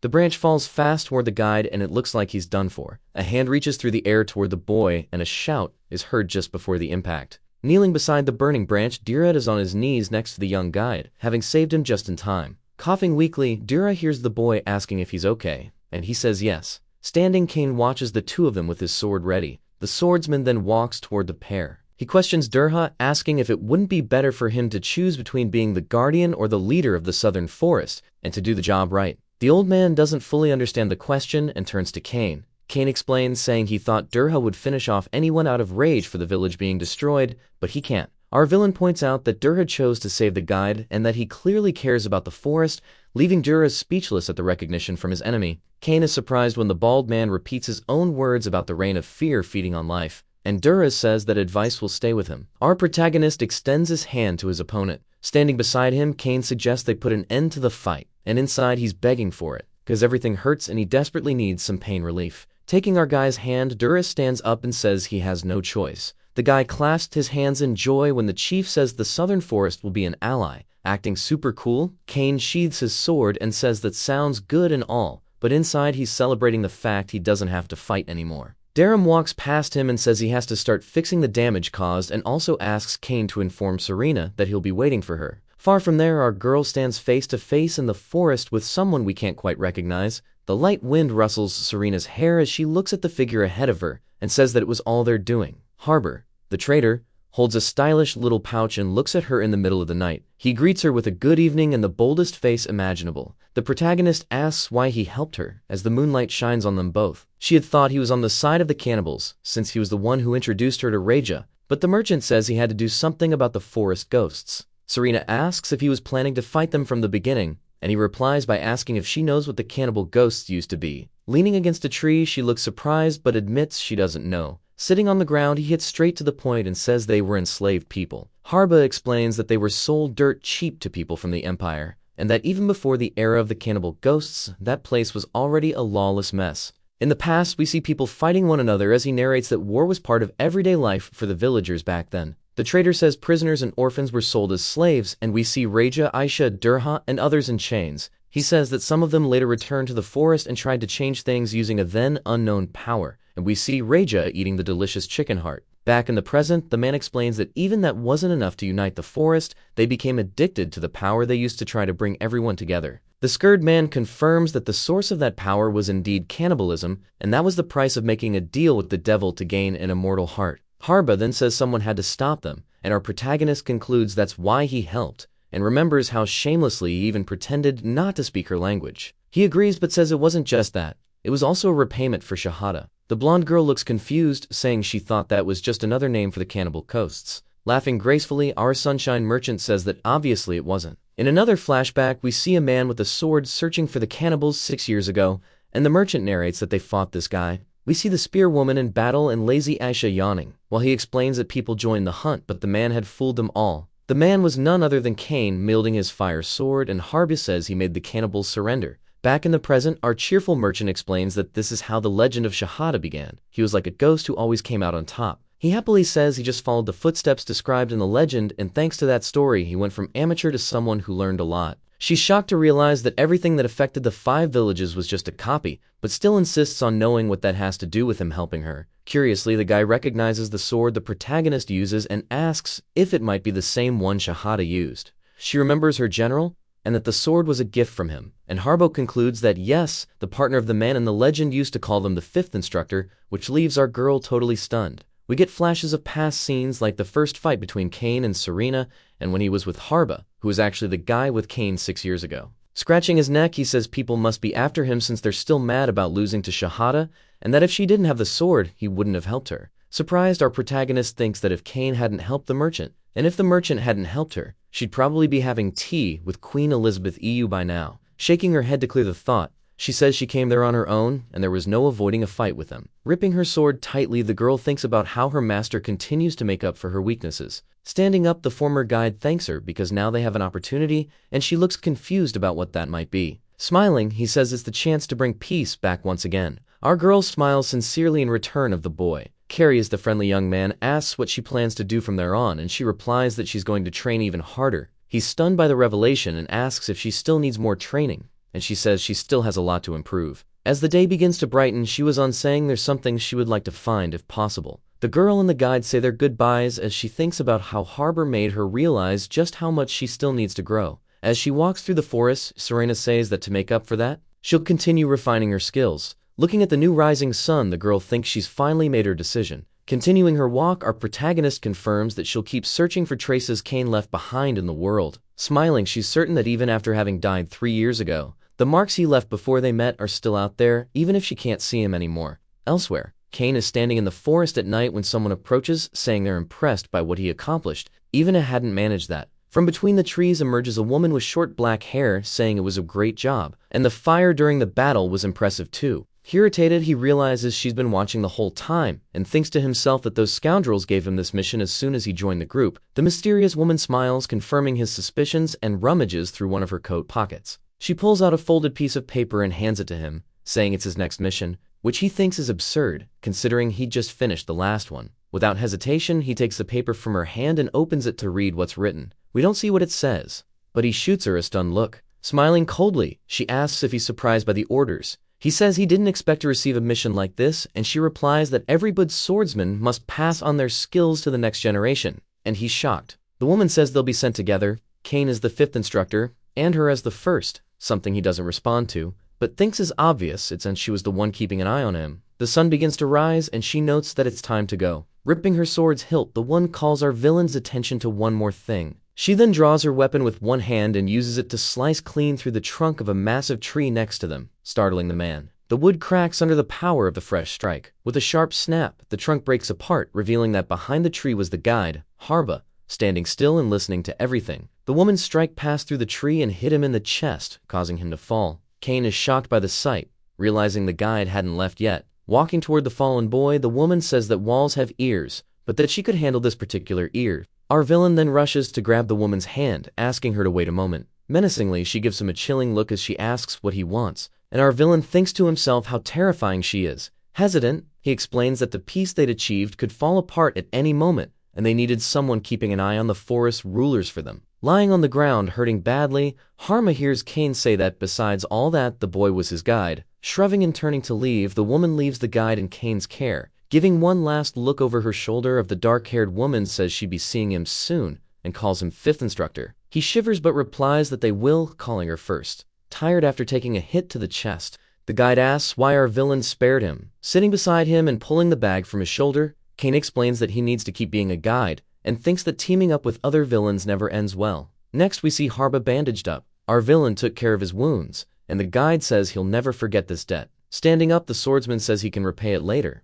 After all, the boy might make a decent informant. Turning his back to him, Kane walks away, thinking the training field wasn't so bad after all, since he wouldn't be risking his life and would get paid to babysit. Harbor watches her savior walk away, while that very same savior thinks he will never teach his skills to anyone. The wind blows once again as the guide watches the hero depart. Stopping to gaze at the sun, Kane reflects on how it all happened 7 years ago, when he never imagined that a villain like him would go through so much hardship. Radiant, he remembers it was also before he met a pale heroine and jumped off a cliff, and that a hellish future awaited him. Far from there in the present, a towering castle rises among white mountains of snow and ice. known as the Road of the Kingdom, the inside of the castle. Once a stronghold used by demons was overthrown by sharp ice spikes, though still recognizable. The ruins were consumed by white and cold, with only the glories in the past remaining, but something was hidden beneath the snow. A pale hand belonging to someone with colorless hair emerges from the wreckage, someone waiting for another encounter to shake the villain's fate. The silver moon tells that the Keban was once strong enough to swallow half the continent. Through a large broken stained glass window, she says that the gods, however, made sure that this kingdom met a terrible end.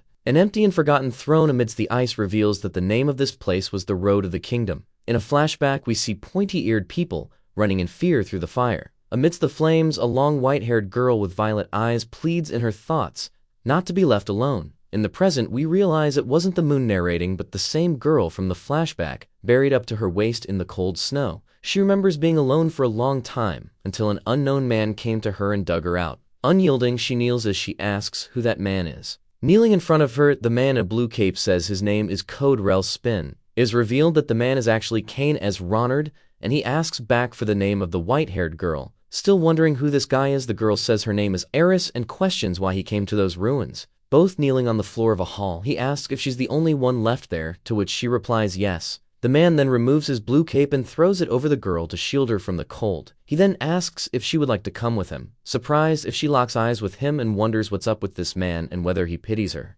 However, she notices that the blue eyes of the protagonist are just as empty as hers. The girl begins to reply saying no, and that there's something there that belongs to her. But he cuts her off, saying that if she stays there, she'll turn into a vanilla popsicle. The girl replies no while recalling the chaos she witnessed on that night of fire and is overwhelmed by a storm of heavy, painful thoughts. A hand rises softly in the air. That same hand then rests on the girl's head, and immediately the thoughts vanish as she hears Cain say that she had survived. He adds that survivors must keep on living, withdrawing his hand from the girl's head, and she seems frozen once more even if she isn't. Eris is crying as she looks at her savior and asks him to take her with him. At first he remains silent as he looks at the girl. He extends his hand, inviting her to take it, and says it's all right. Bathed in moonlight shining through the frozen stained glass, Eris takes the hand of our villain as he tells her she should speak respectfully to her elders. Far from there, in the sunny village of Siner on the edge of the Michael Temer region, someone asks if a stranger really knows what he's doing. Near a wrecked house, the one questioning says that even if the guy got a good deal on that pigsty, he doesn't think it's a good place to live with a daughter. The questioner and owner of the shack was Ben, and he didn't seem too confident about the buyers.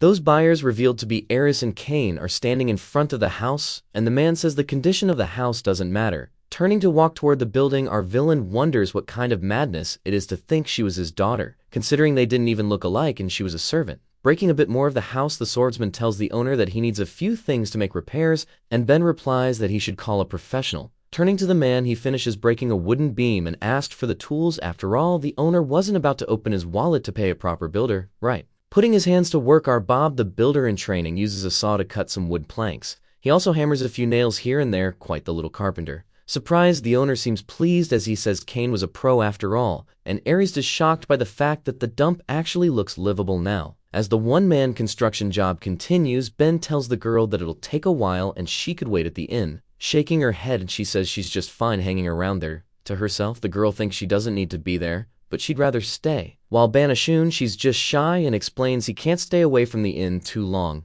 After a full day of labor, our protagonist finally sets down his hammer. He wipes the sweat from his forehead, realizing he's starting to sweat and probably should rest a bit. He then notices his servant had long since gone off to dreamland. Utterly shocked, he wonders how he's the one doing all the hard work while she sleeps like a rock. Approaching her, the man questions whether he should have just left her behind. He remembers what happened in the past when he arrived at the Road of the Kingdom castle hoping to grab some loot, only to find the place as cold and empty as an Antarctic winter. He walks in the fortress, looking around thinking maybe some street brats had already looted the whole thing. Suddenly, a glimmer catches his eye. He rushes toward it, just in case it's money or something of value. Frustrated, he's left speechless when he sees that under the snow and rubble, it wasn't gold. It was in fact Eris, buried and forgotten. Deeply saddened, the broke adventurer thought to himself that this wasn't treachery and wondered if everything really had been taken, while the girl slowly starts to wake up. The pale girl asked who was. Cain introduced himself as Code Rel Spin and asked the name of the Snow Maiden. From here we see the reunion from Cain's perspective, who upon hearing her name wonders if she might be an orphan. The man then asked if she was the only one left and she nodded, which made him feel a bit hollow inside,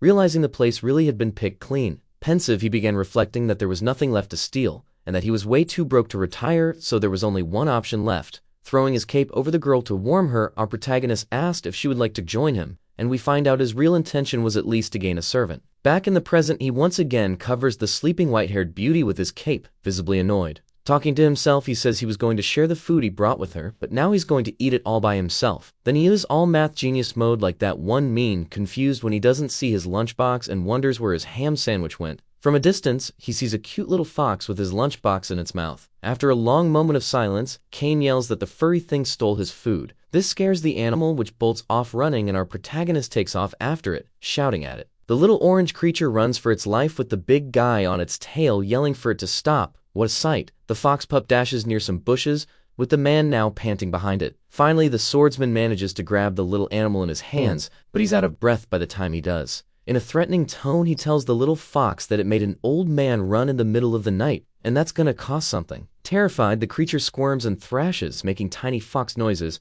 whatever sound foxes make, and the lunchbox falls. Before King can grab it, something else does first. Turning toward the bushes, still holding the little fox, our villain grows uneasy. From behind the foliage, a terrifying gray wolf stares him down, clutching the lunchbox tightly in its massive jaws. The man is paralyzed by the shock of seeing a giant wolf right in front of him, giving him a deadly stare, and the little fox looks just as panicked. It struggles even more, and the human tells it to quit squirming and not to try climbing on him. In a desperate move, our protagonist throws the little one toward the big one. The two almost dogs bump faces. Poor things. Where's an animal rights group? We need one. Running like he's about to stop an execution, Kane rushes away as the animals fight over his sandwich. Elsewhere, a drowsy heiress wakes from her nap and wonders if she have fallen asleep. She realizes she hasn't had a single good night of sleep since the fall of the road of the kingdom. Imagine the neck pain. The girl wonders where that cape came from out of nowhere, but before she can think more, she hears someone telling her to get up. Looking up, the girl sees Kane standing right in front of her. The man says they need to return immediately and thinks about how he'd been running while she was having her beauty sleep. Sweet in bullets, he asks if she plans to keep slacking off, but she doesn't even listen. Seeing his condition,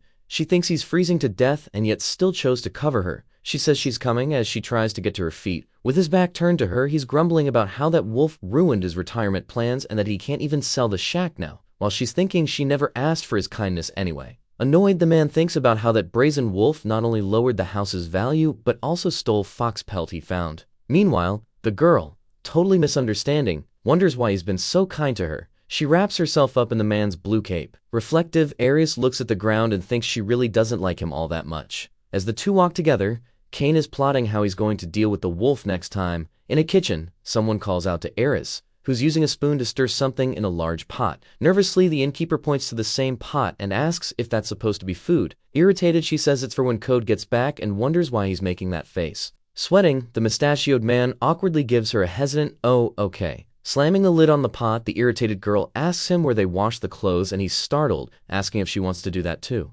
Snapping back, the angry girl asks if she can't wash some darn clothes, and he tries to weasel out by saying he'd rather do that himself. Unbothered, the girl turns her back to him and says she's totally fine doing it. The man looks pretty uneasy and asks her to wait, saying she shouldn't go alone, thinking they should go together. Later on, while Aries stirs clothes in a basin of water, Ben tells her the house they bought was built by his grandfather when they arrived in the village. He helps hang the clothes she's washing and mentions that 30 years later, other outsiders bought the house too. What a coincidence, huh? Looking at a tattered, soapy shirt in her hands, the girl asks about Ben's grandpa, though in reality she's wondering why the clothes are so crappy. Ben explains that his grandfather is like a Swiss Army knife: explorer, hunter, forest ranger, world traveler. Riving a bit, the guy says that when he was a kid he used to sneak his dad's booze just to hear stories about his grandpa, while the girl silently wishes he'd shut up. Lost in his storytelling, the mustached man says his dad didn't talk unless he was drunk, and the girl just grabs the clothes and heads for the clothesline. As she hangs up Code's blue cape, she hears the man call out to her.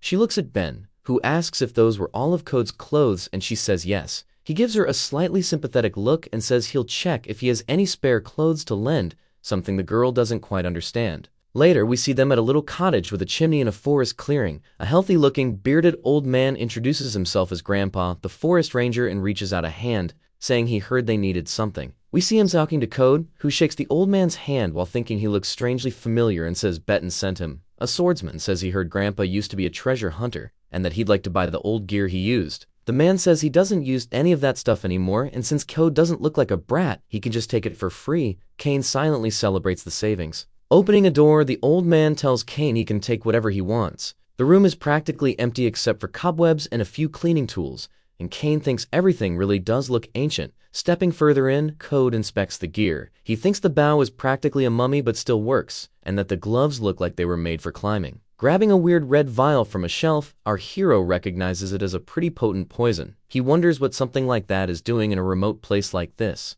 and then something falls to the ground with a dull thud. Code notices that it looks like a crossbow and is a bit surprised by it. It thinks that a weapon like that could only belong to a major organization. A thought hits our villain's brain when he realizes the old man used to be a treasure hunter in the past. Just as the swordsman is starting to suspect that Grandpa might have been part of something related to the dragon, the old man returns to the little room with a box for Kane to use and carry the stuff. He nearly wets himself from the scare, quickly takes the box and starts tossing things, and while thanking the man and trying to act chill. Suddenly, the healthy old man seems to recognize Code and prepares to ask something. Internally panicking, our protagonist begs that he hasn't been recognized while turning to the bearded man and asking what it is. The old guy stares directly at Kane and Kane stares directly back. There's insane tension between the two for a few seconds. Breaking the ice, the silly grandpa laughs and says you must be losing it, mixing everything up. Faster than Sonic, Kane hurries out of there while thanking the host. Outside the house, the fifth instructor is walking away when someone rushes toward him. Passing by, a young boy calls out for his grandpa,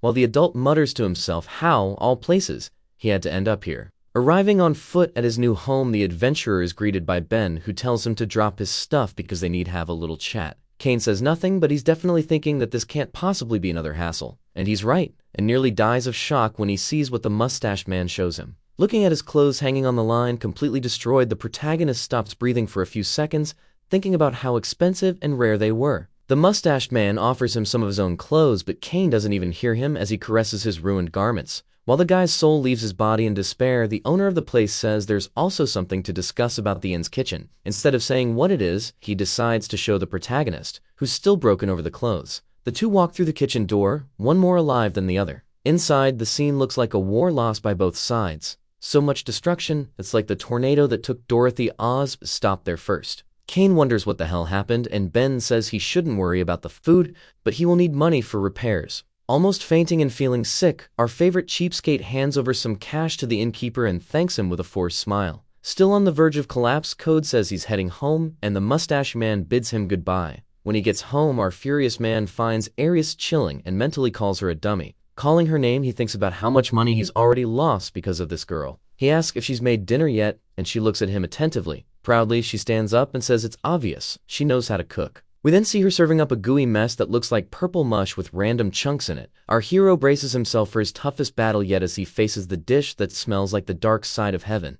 Gathering courage, he scoops up a spoonful and shoves it into his mouth all at once. Outwardly, he asks if she doesn't know how to cook, but inwardly, he's already wishing he could throw up because it tastes like toxic sludge. Aries just says you throw everything in and mix. He sits her down and tells her to try it for herself, which she does, thinking it can't be that bad. Several long seconds of silence pass between them, and with both sitting at the table, he says he's going to teach her how to cook and how to wash clothes. Later, Kane finds a recipe she used to make dinner and decides to burn it. Morning light fills the inn where Aris and Covey have been staying, and the smell of something cooking wafts from one of the windows. In the kitchen, there's no one but the girl, humming while stirring a pot on the stove, and the innkeeper sitting on a stool. Calling her name, the hesitant mustache man asks if that's supposed to be some kind of special soup. We see the white-haired girl stirring something greenish in the pot as she pauses to glare at him. While the colorful slop bubbles, she says it's obviously something special, but Ben points out she doesn't even know what it was supposed to be. Ben asks if he got distracted and she threw something into the pot without him seeing, like a garbage bag,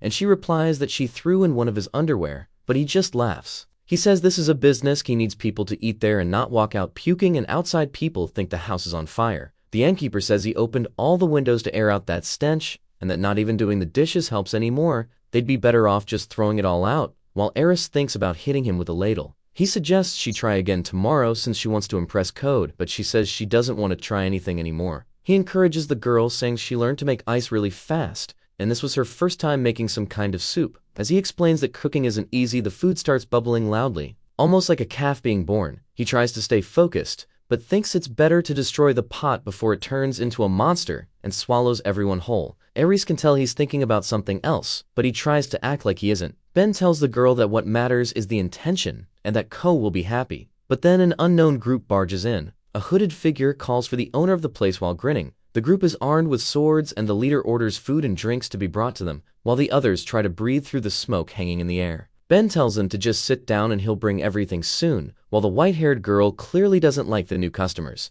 The men drop their weapons all over and sit however they like. Thoughtful, the young girl wonders if they might be mercenaries. The innkeeper whispers to her that these guys are dangerous and she should keep her mouth shut.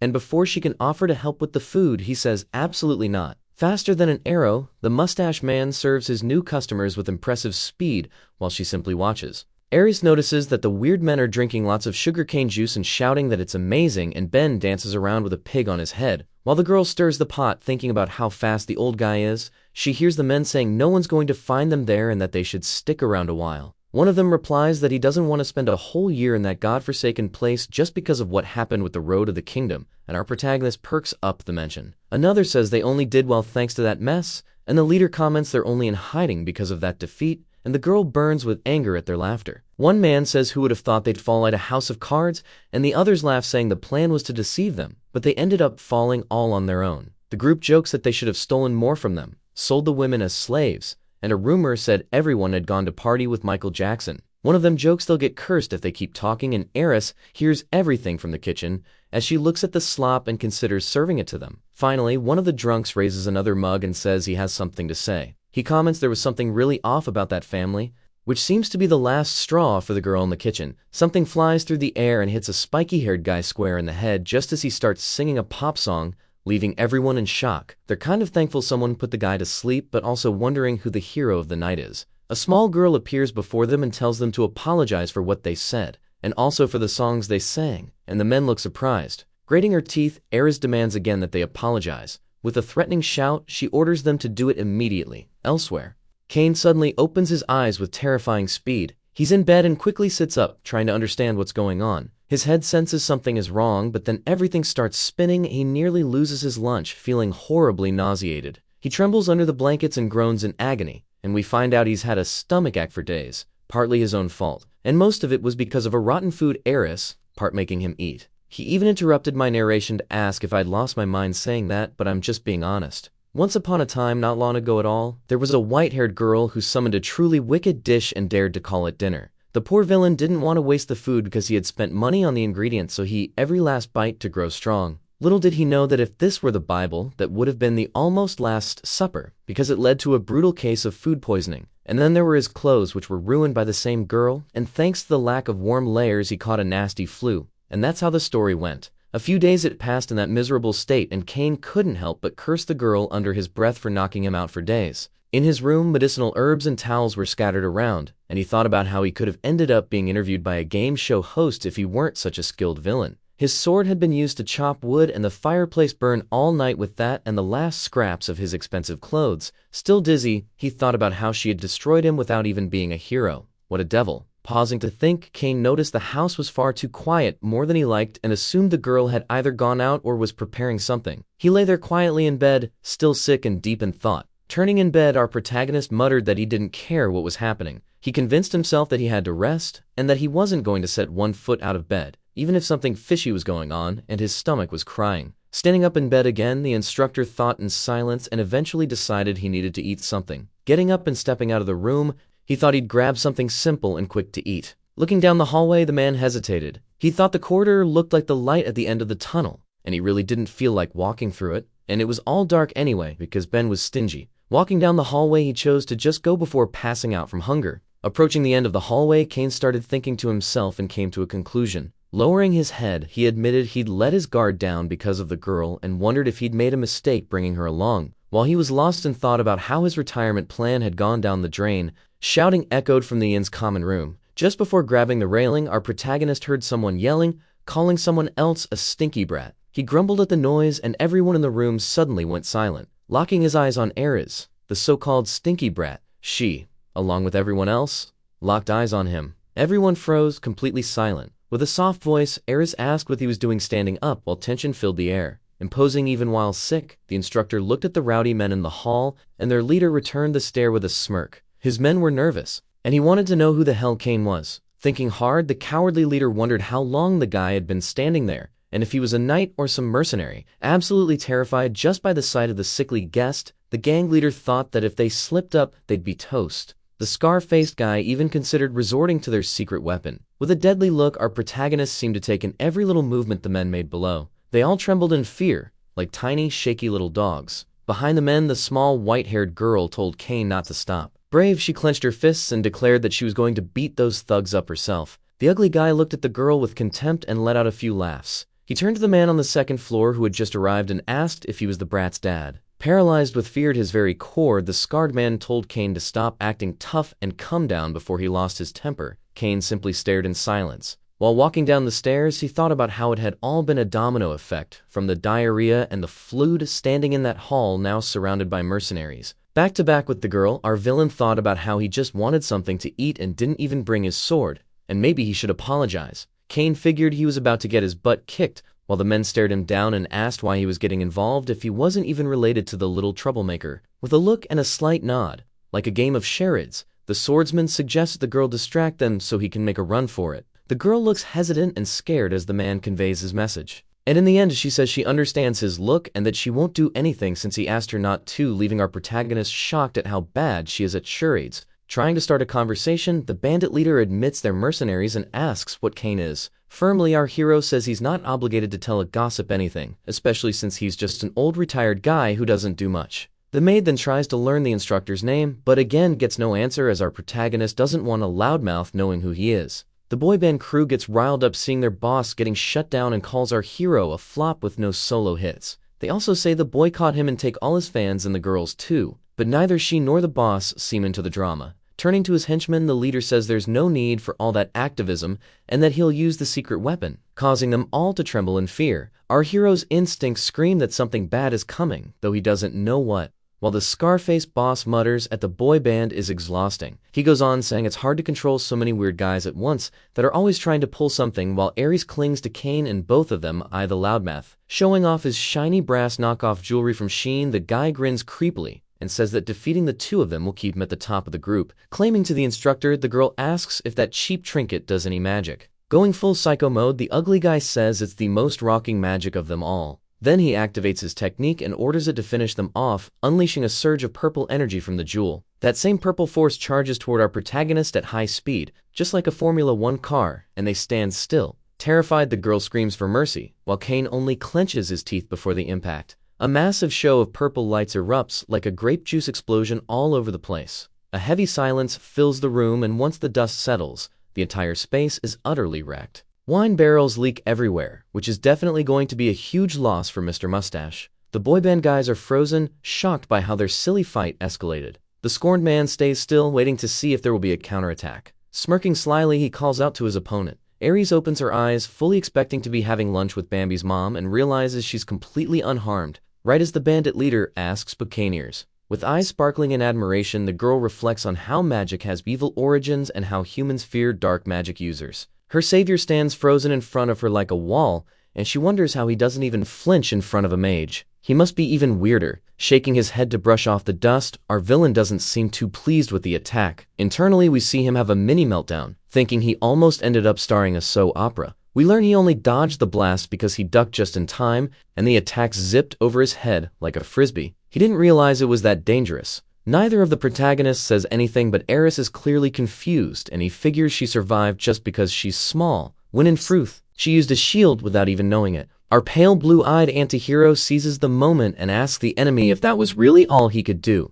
The cocky bandit says our guy just got lucky dodging and now wants to act like a big shot. The instructor uses his best poker face and asks if the guy thinks he's bluffing, to which the scarred one replies, "What if he's not?" Confident the fool took the bait, our hero hears him ask why he's so calm and sees him reaching into his cloak and starts to explain. The enemy tenses quickly, preparing himself, thinking Kane's about to pull out a massive hidden blade. Kane's cloak sways as he pulls out what he was looking for, a glove. He says he trusts in nothing but his unshakable pride. Both Ares and the enemy are left wondering what kind of nonsense that lunatic is even talking about. One of the mercenaries' henchmen loudly asks what kind of madness all that pride was, but the ugly one raises his hand in the guy's face to shut him up. Smirking mischievously, our Scar captain says he never thought he'd find a free night in a backwater like that. Everyone present is dumbfounded by the suggestion. Even Ares seems a bit suspicious of the whole thing, and only Ben looks sad about the destroyed tavern. Some men widen their eyes in shock, stammering in fear. Ares furrows her brow like she doesn't quite follow the conversation. Standing still with a serious face, Kane hears people yelling, calling him a free night.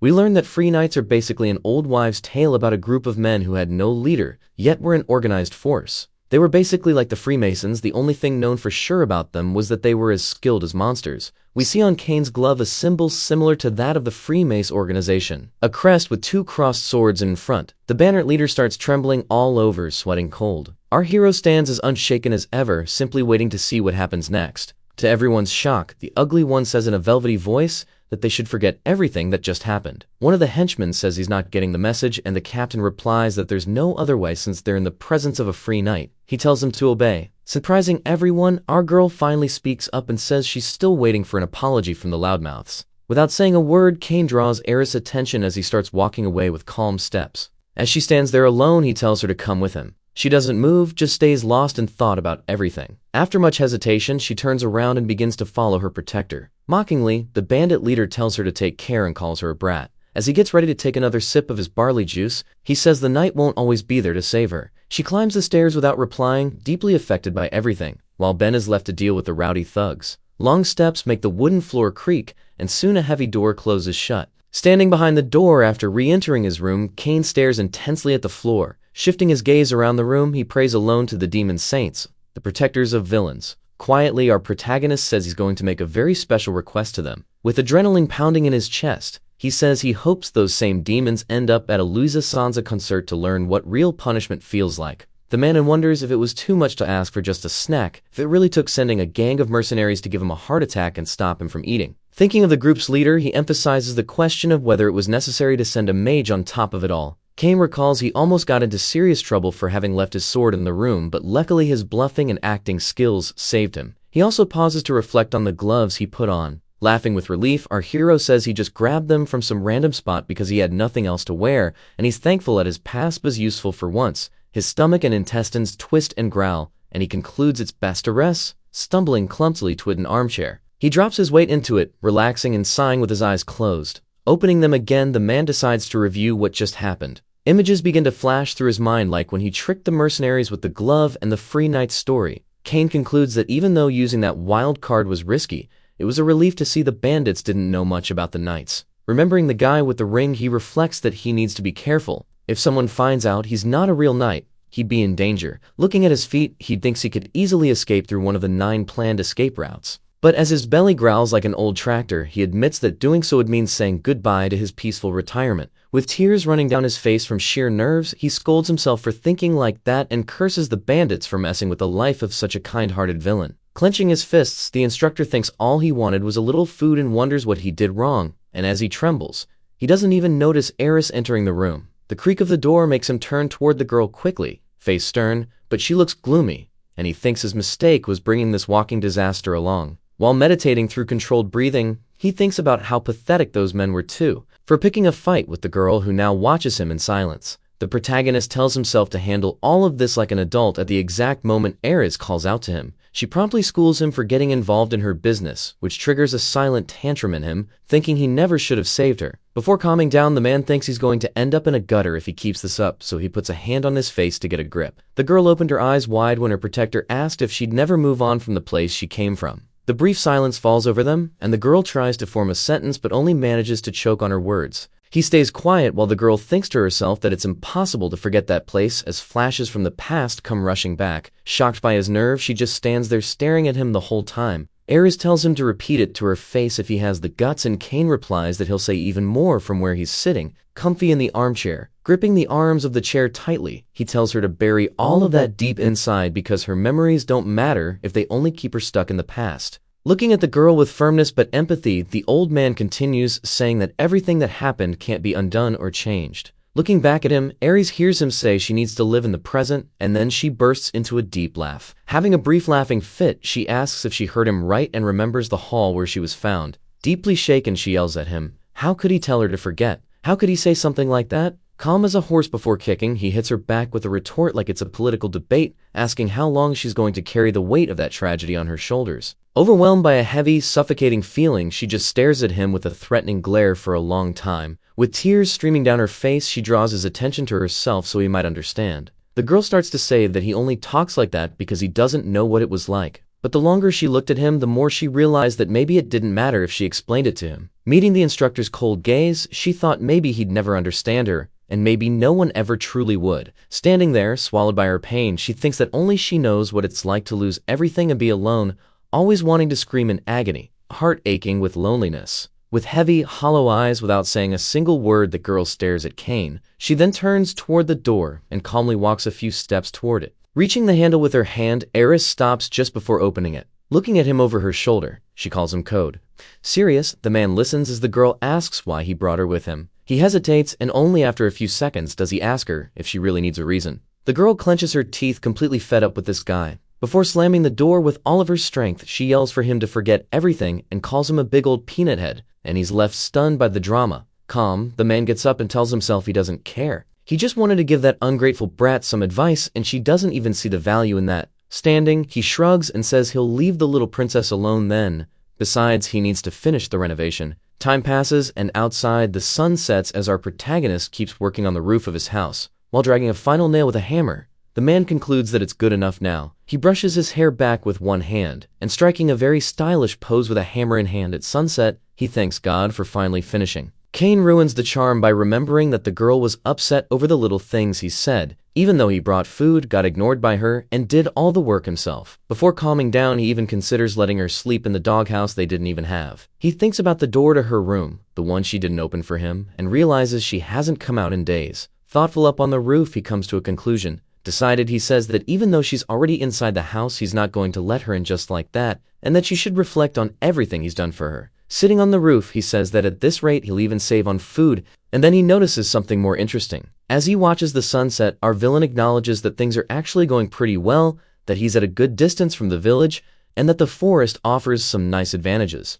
The man takes a few sips of water while praising himself for getting such a great house at a rock-bottom price and for having excellent taste. From up there, he notices Ben walking over, looking quite agitated. Calling out to a mustached man who's out of breath from walking so much, he asks what he's doing there. He tells the protagonist that there's a bit of a problem at the inn. And just as he's about to explain why, our fluffy mustached friend lets out a scream worthy of a horror movie. Trembling with emotion, he's shocked by the results of the renovation, saying the house looks like a prize compared to the dump it used to be, and Kane says he just gave it a little touch-up. The mustache man says touch-up is an understatement, and after the instructor asks if he came just to look, the guy gets back to the point and tells him to hurry over to the inn. As the dark-haired man looks at him waiting for an explanation, the only thing the innkeeper says is one name, Aris. With panic spreading across his face, a man starts to sweat cold. A memory flashes back to the day the instructor was sitting in the armchair giving Aries advice. We see the girl sitting on the bed, hugging her knees with her head down, locked in her room. Lifting her head and looking at the window, she reflects on how she's been stuck in sadness during all these passing days.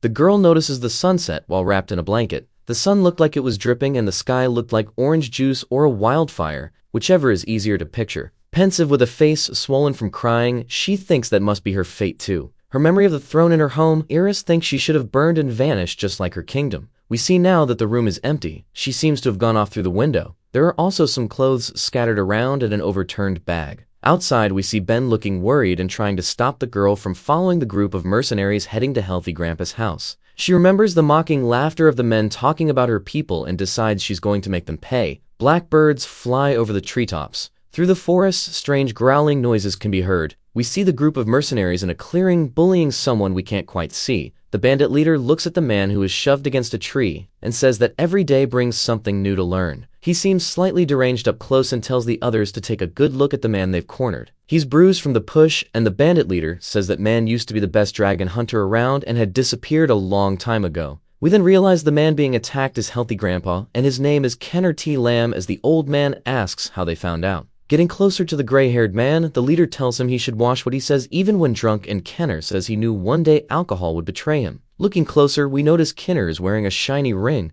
and the ugly one explains he was the first hunter in years to find the treasure of Dragonia. Grabbing the old man's shoulder, the scarred guy asks where the rest of the treasure is. With a face smeared in tomato paste, our grandpa says that yes, he did find Dragonia, but he wasn't able to enter it. The scarred captain then asks if he couldn't enter or simply didn't want to. Grandpa asks if he fell out of his cradle as a baby, saying even kids know there's a guardian in Dragonia that makes even the best hunters disappear. The greedy mercenary says he'll find out for himself. Sitting on the grass, Kenner realizes the guy doesn't believe him and the villain tells the old man to just reveal where the treasure is so no one gets hurt. Stalling, our buff Santa Claus agrees. He says he hid the map in the house he built when he arrived at the village. In other words, the sing house Kane just bought and renovated. The men get real excited when they hear there's a map. As the men listen to him explain that he sold the house, the sound catches everyone's attention. They all turn quickly toward the source of the noise. The group leader places a hand on his sword while scanning the trees attentively. Spooked, he orders one of his armed men to go after whoever was spying on them. This extra steps through the grass.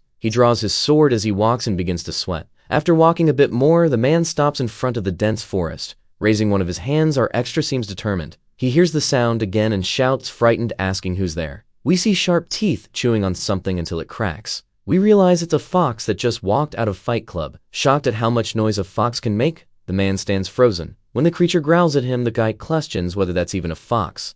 The boss asks what it was and the henchman replies it was nothing serious. He returns to the group and we see that, in truth, Eris is well hidden nearby and was nearly spotted. As she listens silently, her heart pounding, she thinks she never imagined the grandpa was such a big deal and wonders about the map. Remembering the house Kane was fixing, the girl thinks maybe that's the Sing house mentioned as the hiding place for Dragonia map. Worried about her protector, she hears the bandits ordering Kinner to take them to the house. From behind a tree, she hears everyone running off into the distance. Pensive, our protagonist thinks about the danger Code is in and that she should warn him. But then she hears her own voice whispering in her ear that she doesn't even have a reason to help him. Reflective, she listens to her thoughts saying they're strangers to each other. Images of golden knights from Dragonia appear in her mind, the last treasure of the dragons from the era when demons and gods battled. Thinking about the jewels and gold, it said even those creatures desired the treasure of Dragonia. She imagines her own hands reaching for that wealth. Eris then concludes that if she had all that dough, she could rebuild her home. Widening her purple eyes, she thinks that if she had the Kim and road again, she wouldn't be alone anymore. Flashes of the last night on the road come back to her friends running away saying they'd handle it. She remembers begging them not to leave her. The girl recalls the desperation as she pleaded for them to stay. Next, she remembers being rescued by the man and when he introduced himself as Code, his serious face asking if she wanted to join him. Eris then squeezes her travel bag tightly. Another image of him advising her to leave the memories behind pops into her mind. And then, trembling against the tree, she says she needs to stop thinking about him and that he has to fend for himself. Lifting her head, our girl decides that only one thing matters now. And that one thing is to go after the map and beat the Ludmuth mercenaries to a pulp. The sound of slow footsteps fills the quiet forest. Iris, looking gloomy, walks on her way. Suddenly, she notices a fallen tree and a man trapped underneath the trunk. Getting closer, she sees it's one of the mercenaries. She steps over the trunk and doesn't offer help, thinking he was just unlucky. A bit ahead and she sees another mercenary taking a dive into a river, which she finds odd. A few more steps and she finds another one taking a nap near some rocks. Stopping at the edge of the path, she looks down and sees a fourth bandit below, and then wonders if all this could really be a coincidence. As she walks thoughtfully through the forest, the protagonist remembers the guy under the tree and calls him Uno. The one ahead, diving in the river, she names Doze, and thinks that if one is a coincidence, two is bad luck. But then she finds the one napping by the rocks and calls him Traz. And then came Quattro down by the cliff, and Eris wonders just how much bad luck there really is. Standing still, she feels very uncertain about what lies ahead. A scream takes her by surprise and seems to come from the group of mercenaries she was following as she hears someone insulting an old man. Following the noise, our girl rushes off to see what's happening. She runs like Dash from The Incredibles through the trees. Out of breath, she stops behind another tree. From where she is, the girl can see a few of the bandits and one of them holding the buff Santa Claus grandpa. From afar, she watches Ben's relative trying to defend himself and asking why the guy is wrinkling his shirt. Next, he says there's no way he took out the mercenaries back there. Then the bandit flies into a rage and demands, who else would it be? Everyone stands alert, questioning who else would dare mess with their crew. Our poor grandpa tries to defend himself, but they yell in his face and push him. Kenner falls back onto the ground as the bandit says they've been way too nice to him. Standing in front of the strong old man, the scoundrel draws his sword, saying he seems awfully confident that the map will keep him safe. Raising the sword to strike, the unnamed extra says the old man's about to learn his place. The girl knows she has to help Grandpa, she can't let them hurt him, and she shouts for them to stop. But before she can do anything, a lightning-fast bird drops a massive poop right on the cocky bandit's head, and he collapses to the side. The rest of the group watches the guy fall unconscious to the ground and go on high alert. The group leader says that was disgusting. Then he immediately orders everyone to hide and spread out, and all his henchmen followed his command. Some rush to trees farther away. Others dive under some bushes. The leader begins charging his magical ring and says that diary a bird better show itself fast. He prepares to search for whatever attacked them. saying no one wins alone against the whole group, but suddenly, a red explosion bursts behind him. Slowly, it turns around as he hears strange sounds. The scar-faced brute hears crashing noises and cries for help from his men. Finally, one last scream echoes and both the bandit captain and healthy grandpa look toward where it came from. Hidden, our protagonist is shaken, thinking that even though that thing just saved the old man, she still doesn't know what it is. Charging his magic ring again, the leader prepares to strike back. Clenching his fists tight, a purple aura radiates from the ring along with a curse that escapes the leader's mouth. Furious, he casts the great juice spell he used against Cain back at the inn. Aiming the purple blast, he commands it to destroy the enemy that burst into red across the forest. After attacking, the leader freezes, mouth wide open. He and Grandpa sit in the clearing staring at the trees, the magical grape juice spell just obliterated. Behind the bandit, a noise rises again, and he turns around as fast as he can. Using his magic again, he tries to annihilate the unknown figure. We see that this time he almost hits Ares by accident, but she's shielding herself with her barrier magic. Elsewhere, Kiner dodges the man's wild magic by throwing himself to the side. The leader flails his arm like a whip, attacking everything around him. A huge explosion echoes through the forest. The leaves rustle as the wind picks up. Smoke from the spells rises, making a whistling sound. Our scar-faced captain is out of breath after flailing like that. From behind a tree, miraculously still standing, Ares lowers her shield spell while watching the panting man. He grits his teeth in fury, demanding to know who's there. Yelling the question even louder, he lifts his head with determination. He roars at the enemy not to hide and to stop being a coward. We see the buff Santa Claus grandpa sitting down, all tired, and the mercenary says that if the enemy doesn't reveal themselves soon, he'll finish off the old man. The girl is thoughtful and notices the man is clearly eaten up with jealousy. As she clutches her bag tighter, afraid, she thinks it's not normal for someone out in the middle of nowhere to be able to take down mercenaries that quickly. While the bandit captain keeps yelling empty threats, the girl keeps wondering who it could be. The man's still ranting to himself. Our dear Ares says there's only one person she can think of who could pull all this off. Up in a tree nearby, we see Cain watching closely. Suddenly, he uses his hand to squeeze something orange and furry with great force. Obviously, I'm talking about the fox, the saying fox that scared the men earlier and that he threw at a wolf a few chapters ago, now back to get revenge.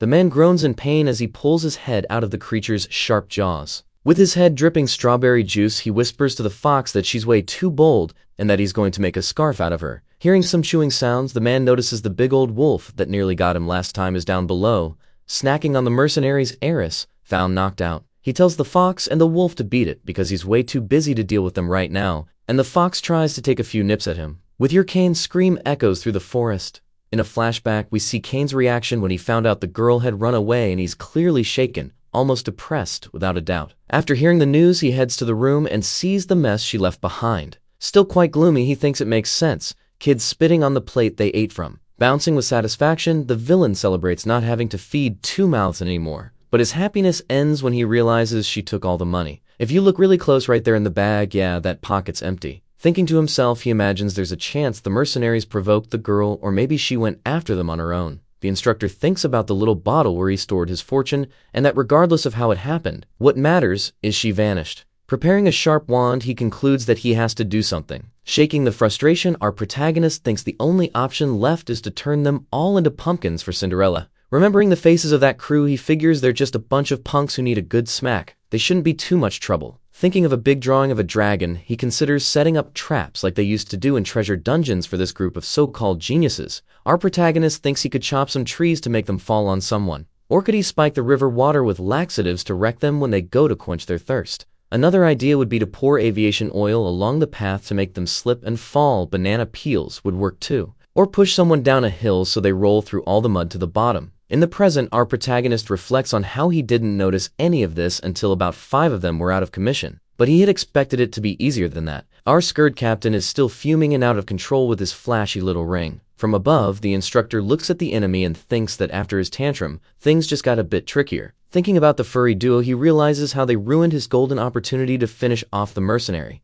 In a fit of rage, Cain throws the fox at the wolf again to make them both disappear. The noise causes the only surviving mercenary to turn toward the animals and fire magical blasts at them in vain. Our villain thinks he should have turned them into clothing, but ended up being too soft and let them go. Thinking about his bow, he remembers they were also responsible for ruining it. He wonders what else he can do, what options are left. Observing the panicked mercenary, he figures that with his busted bow, he can only shoot maybe 2 more arrows, and Scarface is way too worked up. Grabbing an arrow from his quiver, our dark-haired hero decides to change tactics. Sighing, speaks directly to the enemy. asking if the missing person came here often. From behind the tree, Ares is surprised to hear the familiar voice, while the bandit grows tense just from hearing someone speak nearby. Suddenly, an arrow is fired. It sticks in the ground right in front of the mercenary and breaking his frenzy for a moment. Our dear Kane asks if the guy is really that eager to fight him, calling him by the name Cheras, and the scoundrel asks how he knows who he is. Disbelieving, the fifth instructor asks how dumb the man is, since there are very few majors in the world,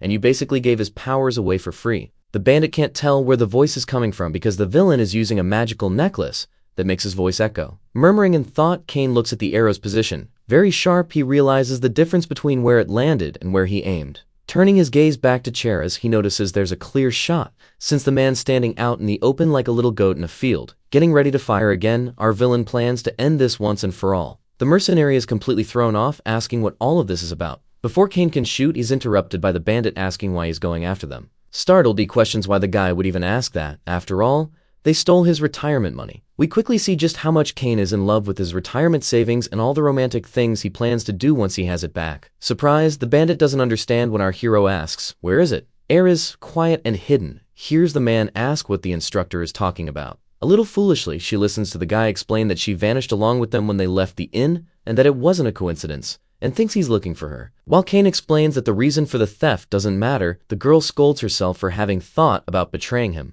Crying with emotion, she hears the man saying that he stole what mattered most to him, and determined, he says that makes them enemies. Begging for mercy, Cheras is more nervous than ever. Before he can keep pleading, an arrow hits the tree right next to his face. Shaking in his boots, the mercenary thinks the arrows are being missed on purpose just to freak him out more. But in truth, our protagonist is extremely frustrated with himself for missing again. So annoying. Super irritated by Kane's audacity, the bandit grits his teeth. As a gust of wind passes, he then asks the archer if he doesn't want to know what happened to the girl. Both she and the villain are very surprised by that choice of words. Threatening, Cheras says that if he wants to know where she is, he has to stop hiding right now. Charging his cheap little ring again, the mage gets ready. Code stays alert to the man's threat. Very alert, in fact. Ares realizes he's trying to trick her protector into thinking they captured her. Remembering their last interaction, the girl doubts that someone with a heart as cold as his would fall for something like that. Unshakable, she's almost completely certain he wouldn't reveal himself over a bluff like that. And then something lands gently on the grass. With leaves swirling in the wind, Kane now stands face to face with Cherries. The bandit laughs mockingly, pleased that his strategy worked. Steady, the instructor says the bandit's name calmly. With a deadly stare aimed at him, the villain asks where Ares is. Laughing with scorn, the mercenary looks him straight in the eye. But our villain clearly doesn't find it funny. Catching his breath after laughing alone, the mage mocks him for being such a gentleman. With a wide, maniacal toothpaste commercial smile, he flashes his ring and says he's impressed with the archer's behavior. The clown says, once a free night, always a free night. And Kane responds only with a death stare. Laughing a bit more, he says it's actually kind of cute. Still hidden, our girl hears the trashmouth say that the chivalry was exactly what led them all to ruin, and she's completely shaken. On the verge of tears, she remembers again the first time she met Code, when he introduced himself and invited her to come with him. The girl recalls being wrapped in his cloak and wondering what was wrong with the Heian. His cold eyes also come back to her mind. The last conversation they had before she ran away also returns. Him sitting in the armchair, and she realized then that he seemed like someone who'd lost everything too. Tears run down the cheeks of our dear pale girl. Suddenly, she trembles all over as she realizes something. As the memory of her friends running through the fire on the Cayman Road replays in her mind, she understands that he had lost everything just like her. The image of the two of them holding hands for the first time appears, and she understands that's why he offered help to someone who had nothing. Covering her mouth with her hands, the girl thinks that in return she left him behind. From where she is, she can see the mage insulting King, saying he can barely stay alive out there in the middle of nowhere. He's so full of himself he even steps on a tree branch just to make a dumb sound effect. What a doofus. The girl watches the growing tension between the two adults and finally makes a noise they can both hear. After hiding for so long, now our protagonist finally seems to have spotted the girl. But unfortunately, Cheras also sees her. Nervous, he realizes his bluff about having the girl as a hostage just went straight down the drain. The mage thinks he needs to run, he won't win against Kane, who he believes is a loyal knight. The scoundrel concludes that if he can't beat him, there must be another way. Focusing his gaze on the girl standing between them, the mercenary decides the only way is to hit what's precious to him. Pointing his hand with the magic ring at her, he fires the purple blast. Snapping out of her thoughts, the girl looks toward the attack. Kane is very worried about what's about to happen, but doesn't think he'll make it in time. We see our protagonist just inches from being swallowed by a massive purple blast. The sharp little eye, the crazed mercenary shouts that he's about to score a goal. Eris has her eyes wide open, bracing for the impact, and then we take a quick little pause in the story to understand why the villain is acting like a hero. Option A, he genuinely cares about the safety of little Eris with the shining eyes. Option B, maybe it's for the safety of our beloved grandpa who'd been missing for a while now, probably hiding, listening to the grown men argue. And both would be very surprised to learn that clearly it was neither A nor B, it was just hero behavior. In reality, our bright blue-eyed villain just wanted his money back. We get a snapshot of the two men facing each other. And then the focus shifts to the great mage who definitely needed some serious therapy, and maybe a hug. With his sharp gaze, our protagonist notices that the opponent is already at his limit, and only a very savvy villain would catch that. In his mind, a childish doodle helps him realize he needs to be careful, since an out-of-control mage burns everything around, and that would include his money. Our dark-haired man shudders at a thought. Looking at his own feet, he decides he needs to play the enemy's game. Extremely reluctant, Kane pretends not to have noticed the girl and asks the man where she is. Closing his eyes as the day begins to darken a bit, the instructor already has a great plan in mind. Thinking about the man's ring, he remembers that magic is all about stealing a bit of demonic power, so there's a major weakness when it comes to mages. Recalling the guy's many deranged expressions, Code remembers that they have a 600-second time limit to use their magic. Proving he's great at math, he does a few quick calculations and guesses there are only a few seconds left before that limit hits. A bit calmer, he notes that the clock is still ticking. Tick-tock, tick-tock. But Ares revealing herself at a moment like that kind of changes everything. When only 2 seconds were left, that was exactly when Cheris chose to attack the girl, and by association, Kane's precious retirement fund.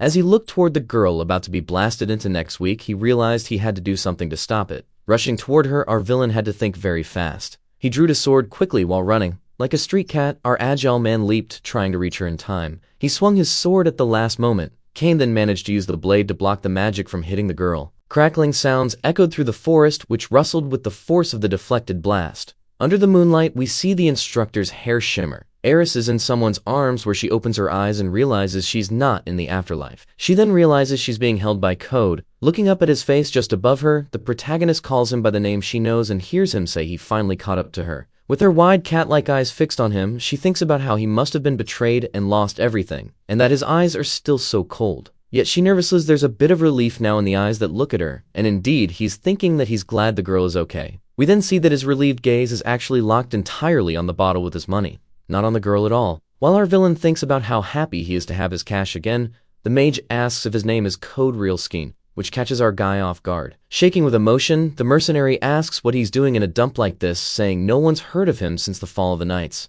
Totally shocked, we learn from the bandit that the fake name he's been using is actually the name of the leader of the Knights. Eris looks at her savior in complete surprise. However, our villain is totally expressionless upon hearing that. His eyes go blank with shock and all he wants is to go home. The girl then asks, "What do you mean you were the leader of the Free Knights?" And the bandit doubles down on his question about what Code is doing there. It's already night, and a breeze passes when the girl watches her savior. His cloak dances in the wind and she wonders again, how could he be the leader of the Free Knights? Both Karis and Kenner are also staring at him in total shock. Looking up at the dark sky, our protagonist is completely serious in the face of it all. Answering the mercenary's question, he says, "You're the one who said the Knights don't exist anymore." Nervously, the scarred guy stammers that yes, of course, he did say that. Then he shouts that he can't believe Code is after the treasures of Dragonia, and wonders aloud if that's because he wants to rebuild the Knights. The girl thinks the enemy's words make a lot of sense. Of course, that was her savior's plan all along. Glancing at him from the corner of her eye, she reflects that she also wanted to rebuild something and maybe Dragonia's riches could serve them both. Ares acknowledges that she can no longer return to the past,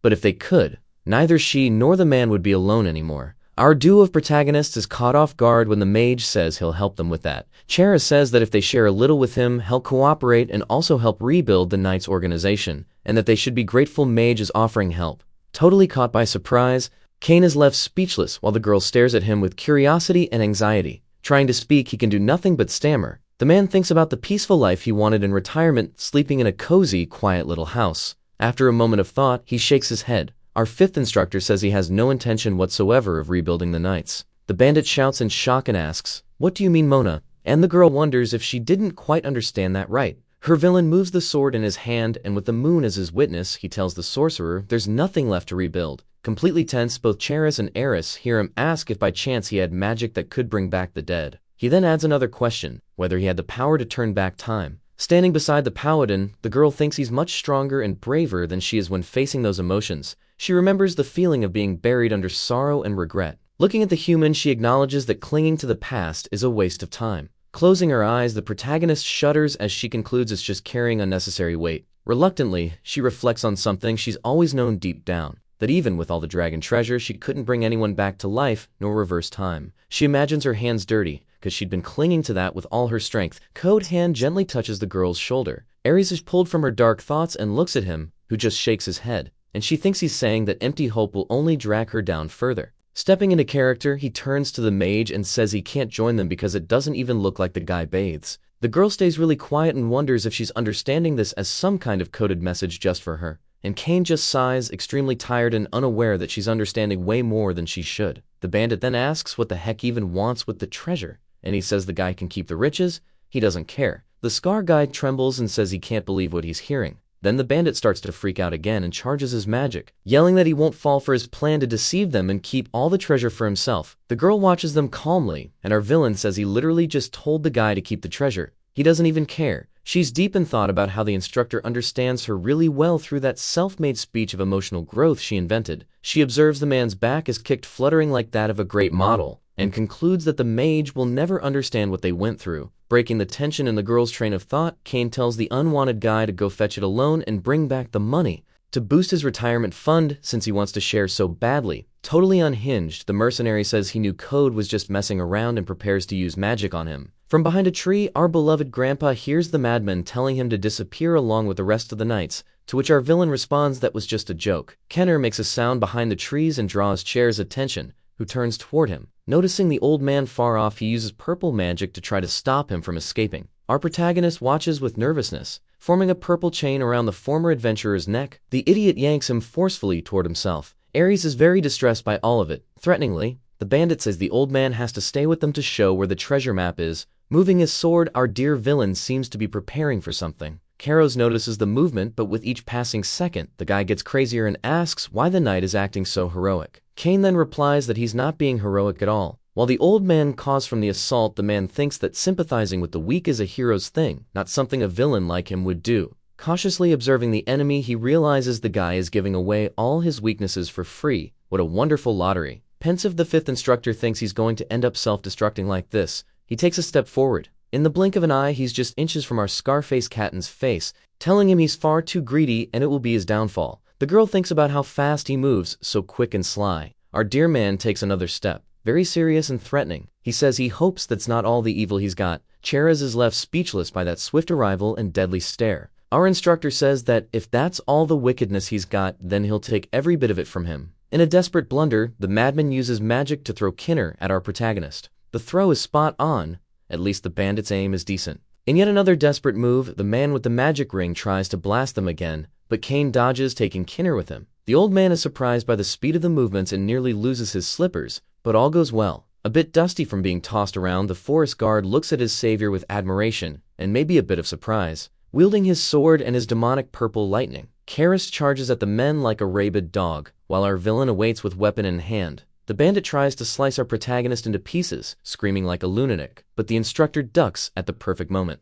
Taking advantage of the opening, he strikes too fast, and the major's hand wearing the ring didn't even get to complain before flying off. It lands on the ground with a quiet thud. The ring's owner stares at it, so far away from him. He goes wide-eyed with panic. He's lost his jewel. Very, very nervous. Our scar-faced captain screams that he's nothing without his trinkets. He then hurls his sword toward Kane. Kane in turn just tilts his head slightly and the blade sticks into a tree. Cheraz ends up grabbing his ring from the ground, frantic. Healthy Grandpa and our villain both look at the insane scared man, who's shouting magical commands again. The protagonist's blue eyes stay locked on the man. Now holding the magical jewel in his other hand, he channels magical energy in a dangerously unstable way. A light show of purple beams surrounds the mercenary as Kane watches, unable to do much. Crouching down, the bandit gains momentum, and then he launches himself high into the sky with incredible speed, almost touching the moon while our villain still watches him. Running over, Ares joins our protagonist, who silently sheaths his sword. The girl, very curious, finds the man's calmness strange and wonders if hitting the same person twice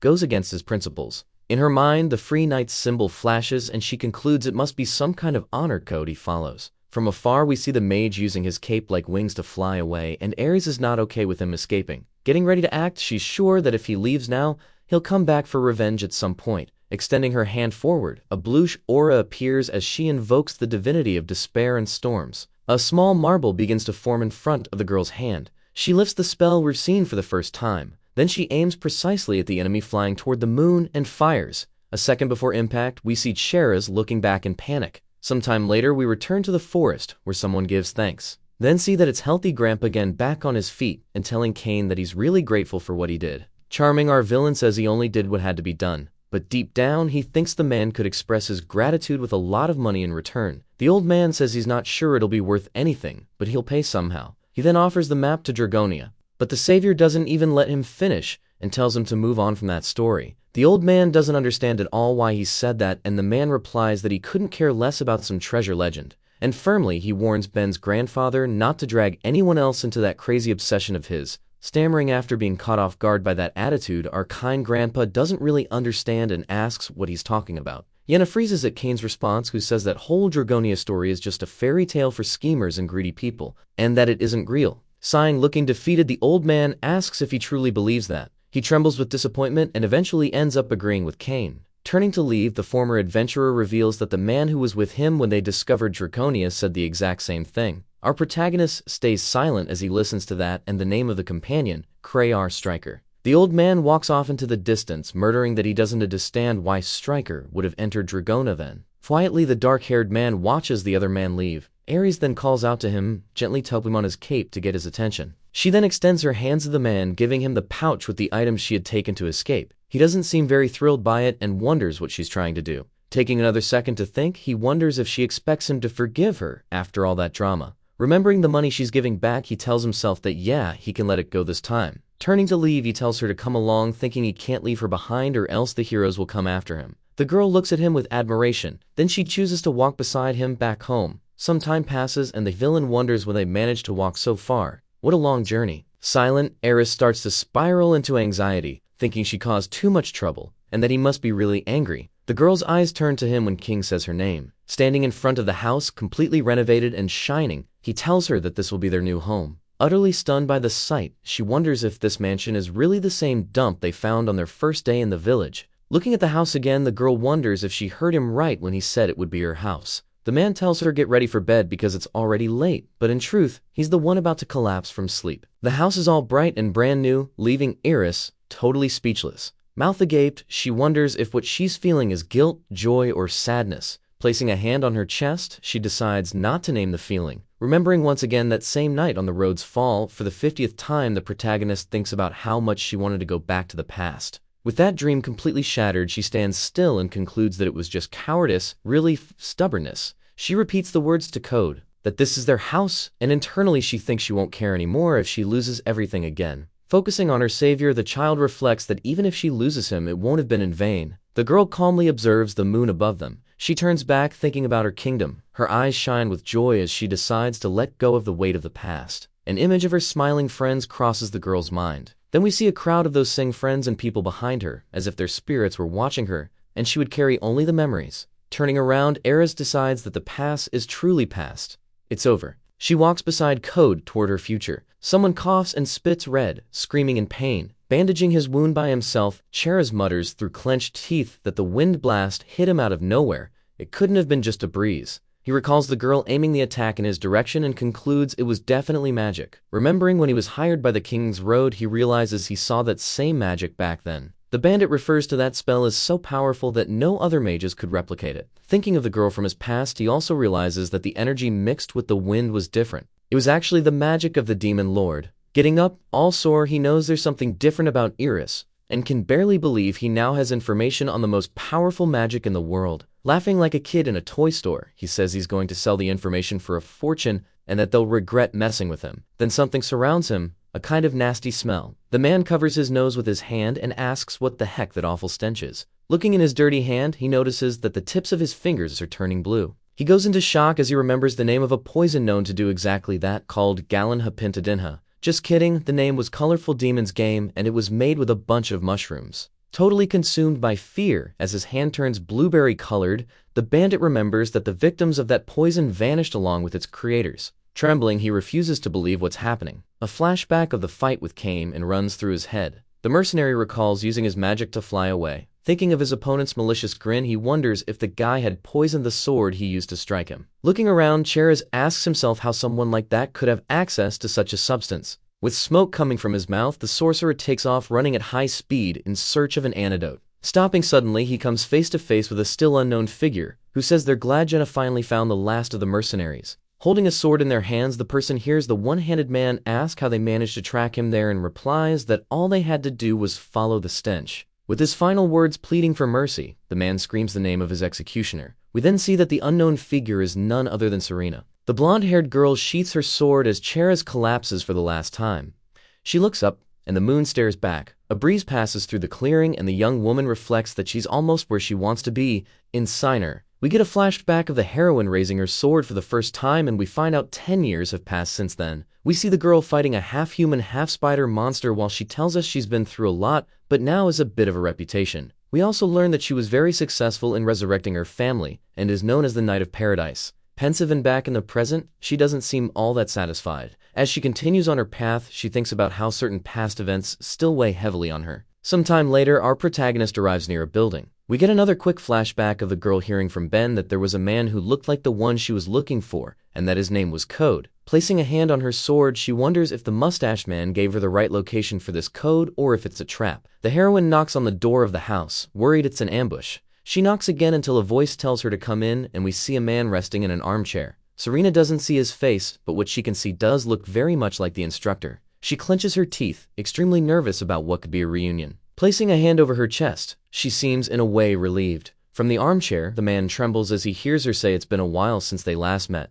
Closing his eyes, we understand that the man is indeed Kane, and that he was having a pretty unlucky day. Thinking about the horrible food he had around, we learn that he chose to starve since the kid living with him was useless in the kitchen. Because of that, he was feeling awful, until Eris finally made something edible, but it turned out to be toxic mushrooms. We get a flashback of the man vomiting and the girl running to the market, and he reveals that thanks to Eris, he's always getting sick. Sitting in the armchair, he thought it was the little girl returning, which is why he said to come in, to punish her. However, his eyes go wide when he realizes it's not the white-haired girl, but a tall blonde woman. With his danger sense exploding, the man goes on high alert as he looks at the girl. Just by looking at her, it's clear she's a heroine. But due to the intoxication, he can't see clearly enough to recognize her. Trying not to panic from having any weapon on him, Kane wonders if maybe she's after Eris, but quickly dismisses that thought. Still seated in the little armchair, he thinks about what the woman said about it being 10 years since they last saw each other. He runs through the list of people it could be and then concludes she's number 3 on his danger list.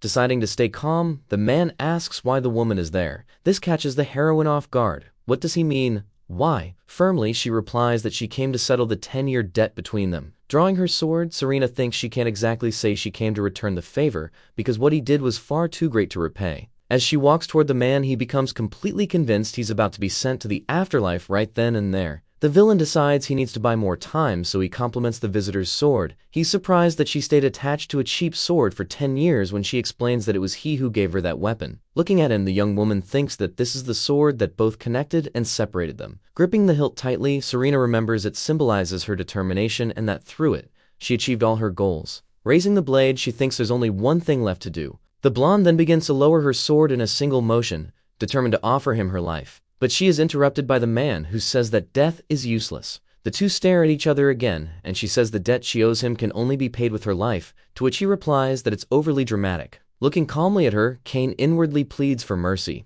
and knows he has to find a way to live, so he says repaying a debt with one's life is cowardice. That hits her heroine squarely in the mind, sending her spiraling into deeply thoughtful philosophical thoughts, quite the philosophy. The sword trembles in her hand as she thinks about the last 10 years she spent with it. Once again, they look at each other in complete silence. Enjoying being taught again after so long, she asks him how someone can be forgiven in life. The villain throws the question back at her, asking how long she plans to act like a child, though in truth, he had no idea how to answer. Taking the man very seriously, she says she'll keep living then, and thinks that she's no longer a child. Decided, she announces that she will stay by Kane's side to make it up to him. At another dramatic gesture, Serena ends up planting the tip of her sword into the ground and kneeling. She then makes a vow of loyalty to him, promising to remain by his side until the end. Ending on a glamorous note, the girl swears it on her sword. Completely shocked, the 5th instructor now recognizes the girl but is still in disbelief that she didn't come there to finish him off. He has absolutely no clue what's going on, but what a mess of a misunderstanding. Totally disconcerted, Kane can't believe what's happening. Of all the scenarios he imagined, this was not one of them, and he imagined a lot, including the girl eating paper with chopsticks. He's trembling at the thought of having to keep his composure. But on the bright side, at least he was out of danger of getting slashed.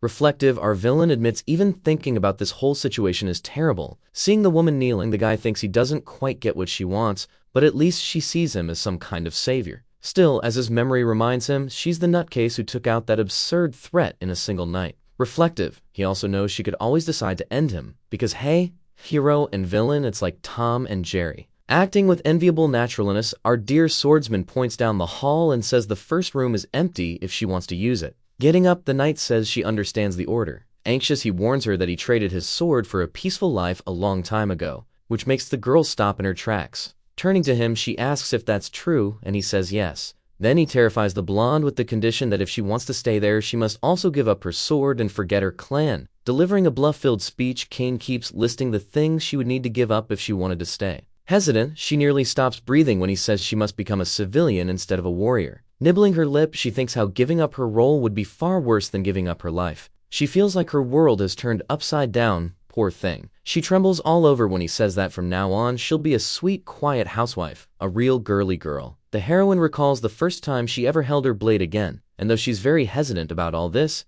she says she accepts the terms. Finally, the man says that if she's without clothes, she can use the ones he stored in a musty box, and she thanks him for the kindness. As she walks away toward the room, the doofus chuckles to himself. He thinks about how clever he was and that the big oaf fell for the plan like a duckling. With a simple strategy in mind, the villain knows that without a weapon, she wouldn't be able to defend herself even if she were insanely strong. Laughing maniacally on the inside, he just calmly watches the woman hang up her cloak. She, in turn, thinks it makes no sense to hesitate at a time like this. Looking at her former commander, she wonders if she's been living like an armed zombie these past years. Some time passes, and we briefly see the interior of Serena's new room. A chest creaks open, revealing a few pieces of clothing inside. Looking at herself in the mirror, the woman holds her sword, but finds the new clothes very strange. Touching her reflection, she barely recognizes herself dressed like the girl from the Sound of Music poster. She recalls the instructor from a few minutes ago and realizes he still has a lot to teach her. As she crosses the room, the protagonist wonders if he's going to teach her to laugh again, or if it's truly possible to be happy without her sword. Speaking of which, the time has come for Serena to store it in the chest with the clothes, but she seems hesitant as she kneels down.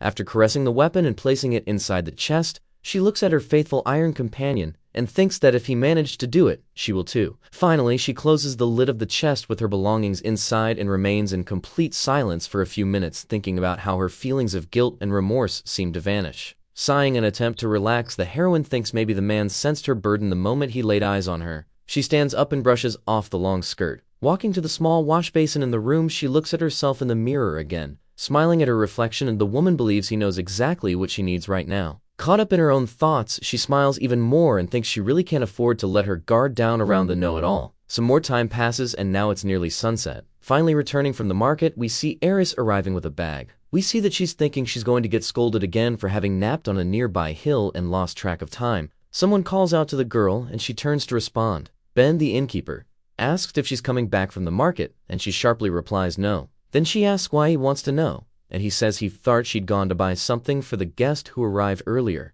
The word guest makes the girl's heart skip a beat. The mustache man tells her that a woman came to the inn looking for code and left right after he told her where to find him. The little girl gets completely lost in thought as he adds that the woman was a stranger who had just arrived in the village. Eris's heart pounds in her chest as she imagines a rude visitor showing up unannounced at someone's house. Ice with panic, she fears it might be a door-to-door sales rep from Jaquity. Turning around and channeling some of her wind magic, the girl gets ready to bolt. Like an arrow, she gauges off using magic toward her home. Her quick footsteps echo through the quiet forest. As she speeds through the woods, she wonders if Code is okay or if he's already bought some terrible lotion. The girl draws closer and closer to the house. Nervous, he trembles as she reaches for the doorknob. Slowly, she pushes the door open, hoping it's not too late. The creak of the door draws Kane's attention and she feels relieved to see he's not in the living room with anyone and doesn't seem to be smelling of cheap perfume. The man gets up, pointing out that she's late and that something new happened, which makes the girl's eyes widen with tension. Pointing to the cloak the newcomer hung up, the man tells the girl to be more cautious from now on.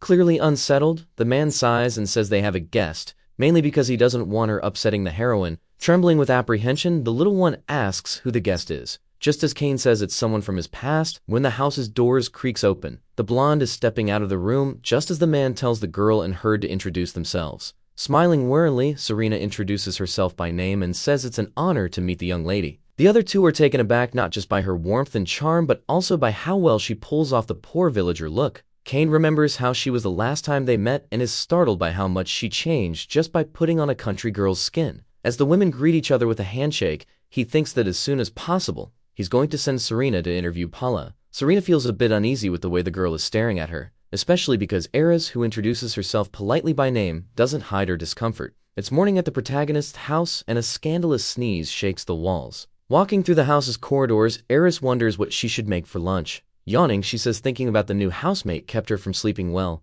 Going down the stairs, the white-haired girl questions why Code let someone so weird stay around. Stopping for a second, she becomes suspicious about the relationship between her savior and the newcomer, wondering if they were premium plus lovebirds. Entering the kitchen, the small girl notices something smells really good. She steps in further, already suspecting who's to blame for that. Looking at the stove, the girl confirms her hunch that it's the blonde woman cooking something. Irritated, the younger one frowns and then asks what Serena is doing. Turning to her, our golden girl stirs the pot a bit more. Smiling charmingly at Eris, she replies that she's just making breakfast, nothing special. The girl bites her lip out of nerves. Suddenly, the younger one snatches the ladle from the woman's hand. Positioning herself in front of the big pot, she tells the heroine to leave the food to her and Serena thinks she wasn't bothered to be cooking. Before leaving the kitchen, the woman says she'll be in the dining room in case she needs anything. Stirring the pot, the girl thinks the other one is a pain in the neck and that cooking is her job, wondering if she should put a laxative in her food. While juggling some plates, she considers that there are other ways to get rid of someone besides giving them diarrhea. Suddenly, she stops walking when something catches her eye.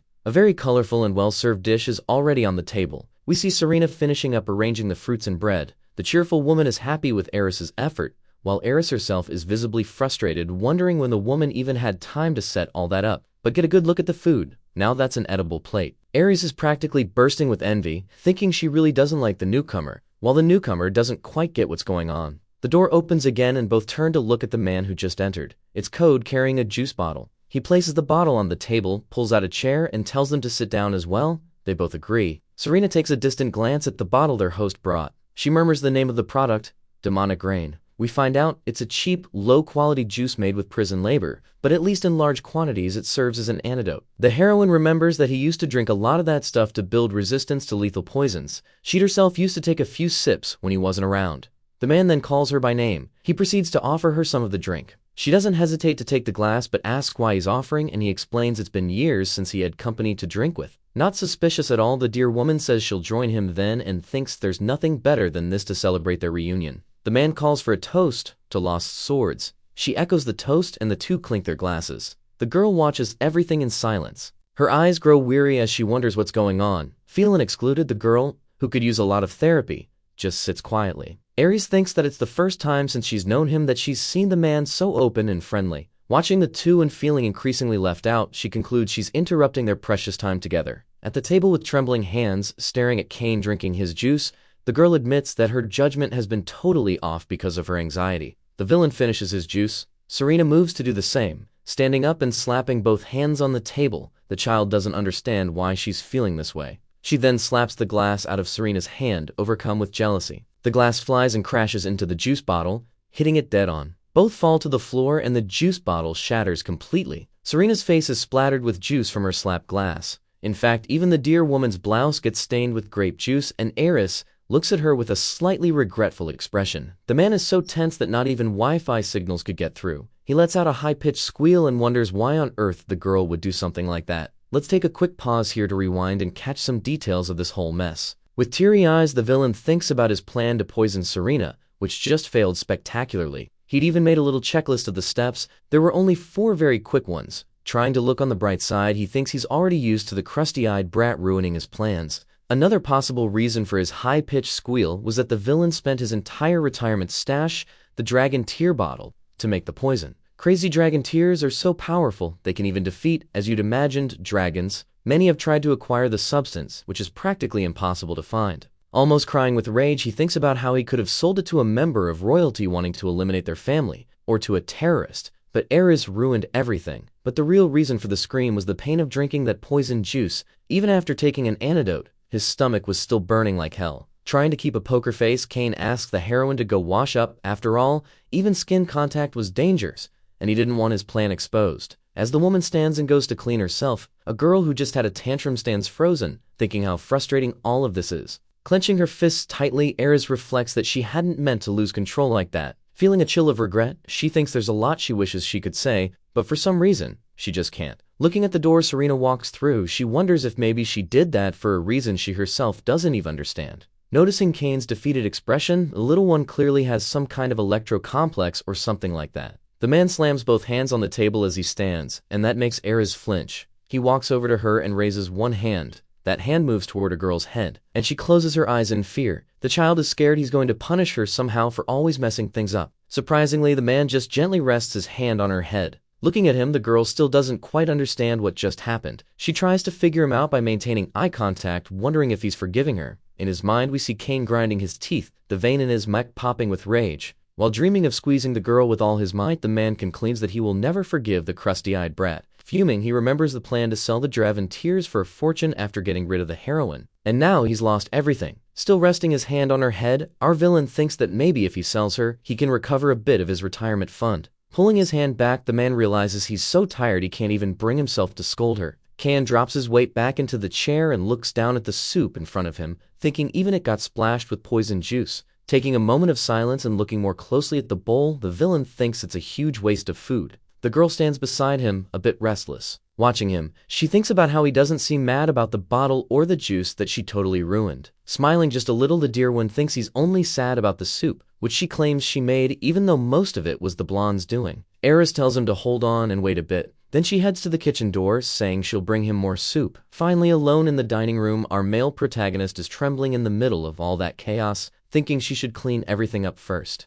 Elsewhere, we see a foggy mirror and hear the sound of water running. A wooden bathtub is overflowing with water. In the bathroom, alone, our heroine is taking a relaxing hot bath. She scrubs her hair, lost in thought about having accepted the girl's anger instead of running from it. Remembering the incident, she concludes that if she owes her life to him, she also owes something to Kane's family. Huddling her knees, she thinks maybe she deserves the girl's anger for everything she's done. Serena thinks that maybe she was rushing to believe life would be sweet just because the fifth instructor took her, and after all this time, she scoops some water into her hands. She admits to herself that the only thing a crazy monster like her can do for him is pretend to be normal. Sometime later, the freshly bathed woman returns to the dining room and finds everything clean. Obviously, the man had done it. She apologizes for ruining their breakfast, to which he replies that she's not the one who should be apologizing, even though he definitely thinks she is. The only reason he didn't say that out loud was because he figured she beat him up. He feels hugely relieved to see there's no trace of poison on her skin, otherwise the whole plan might have been exposed, and he asks if she's okay. It catches Serena by surprise.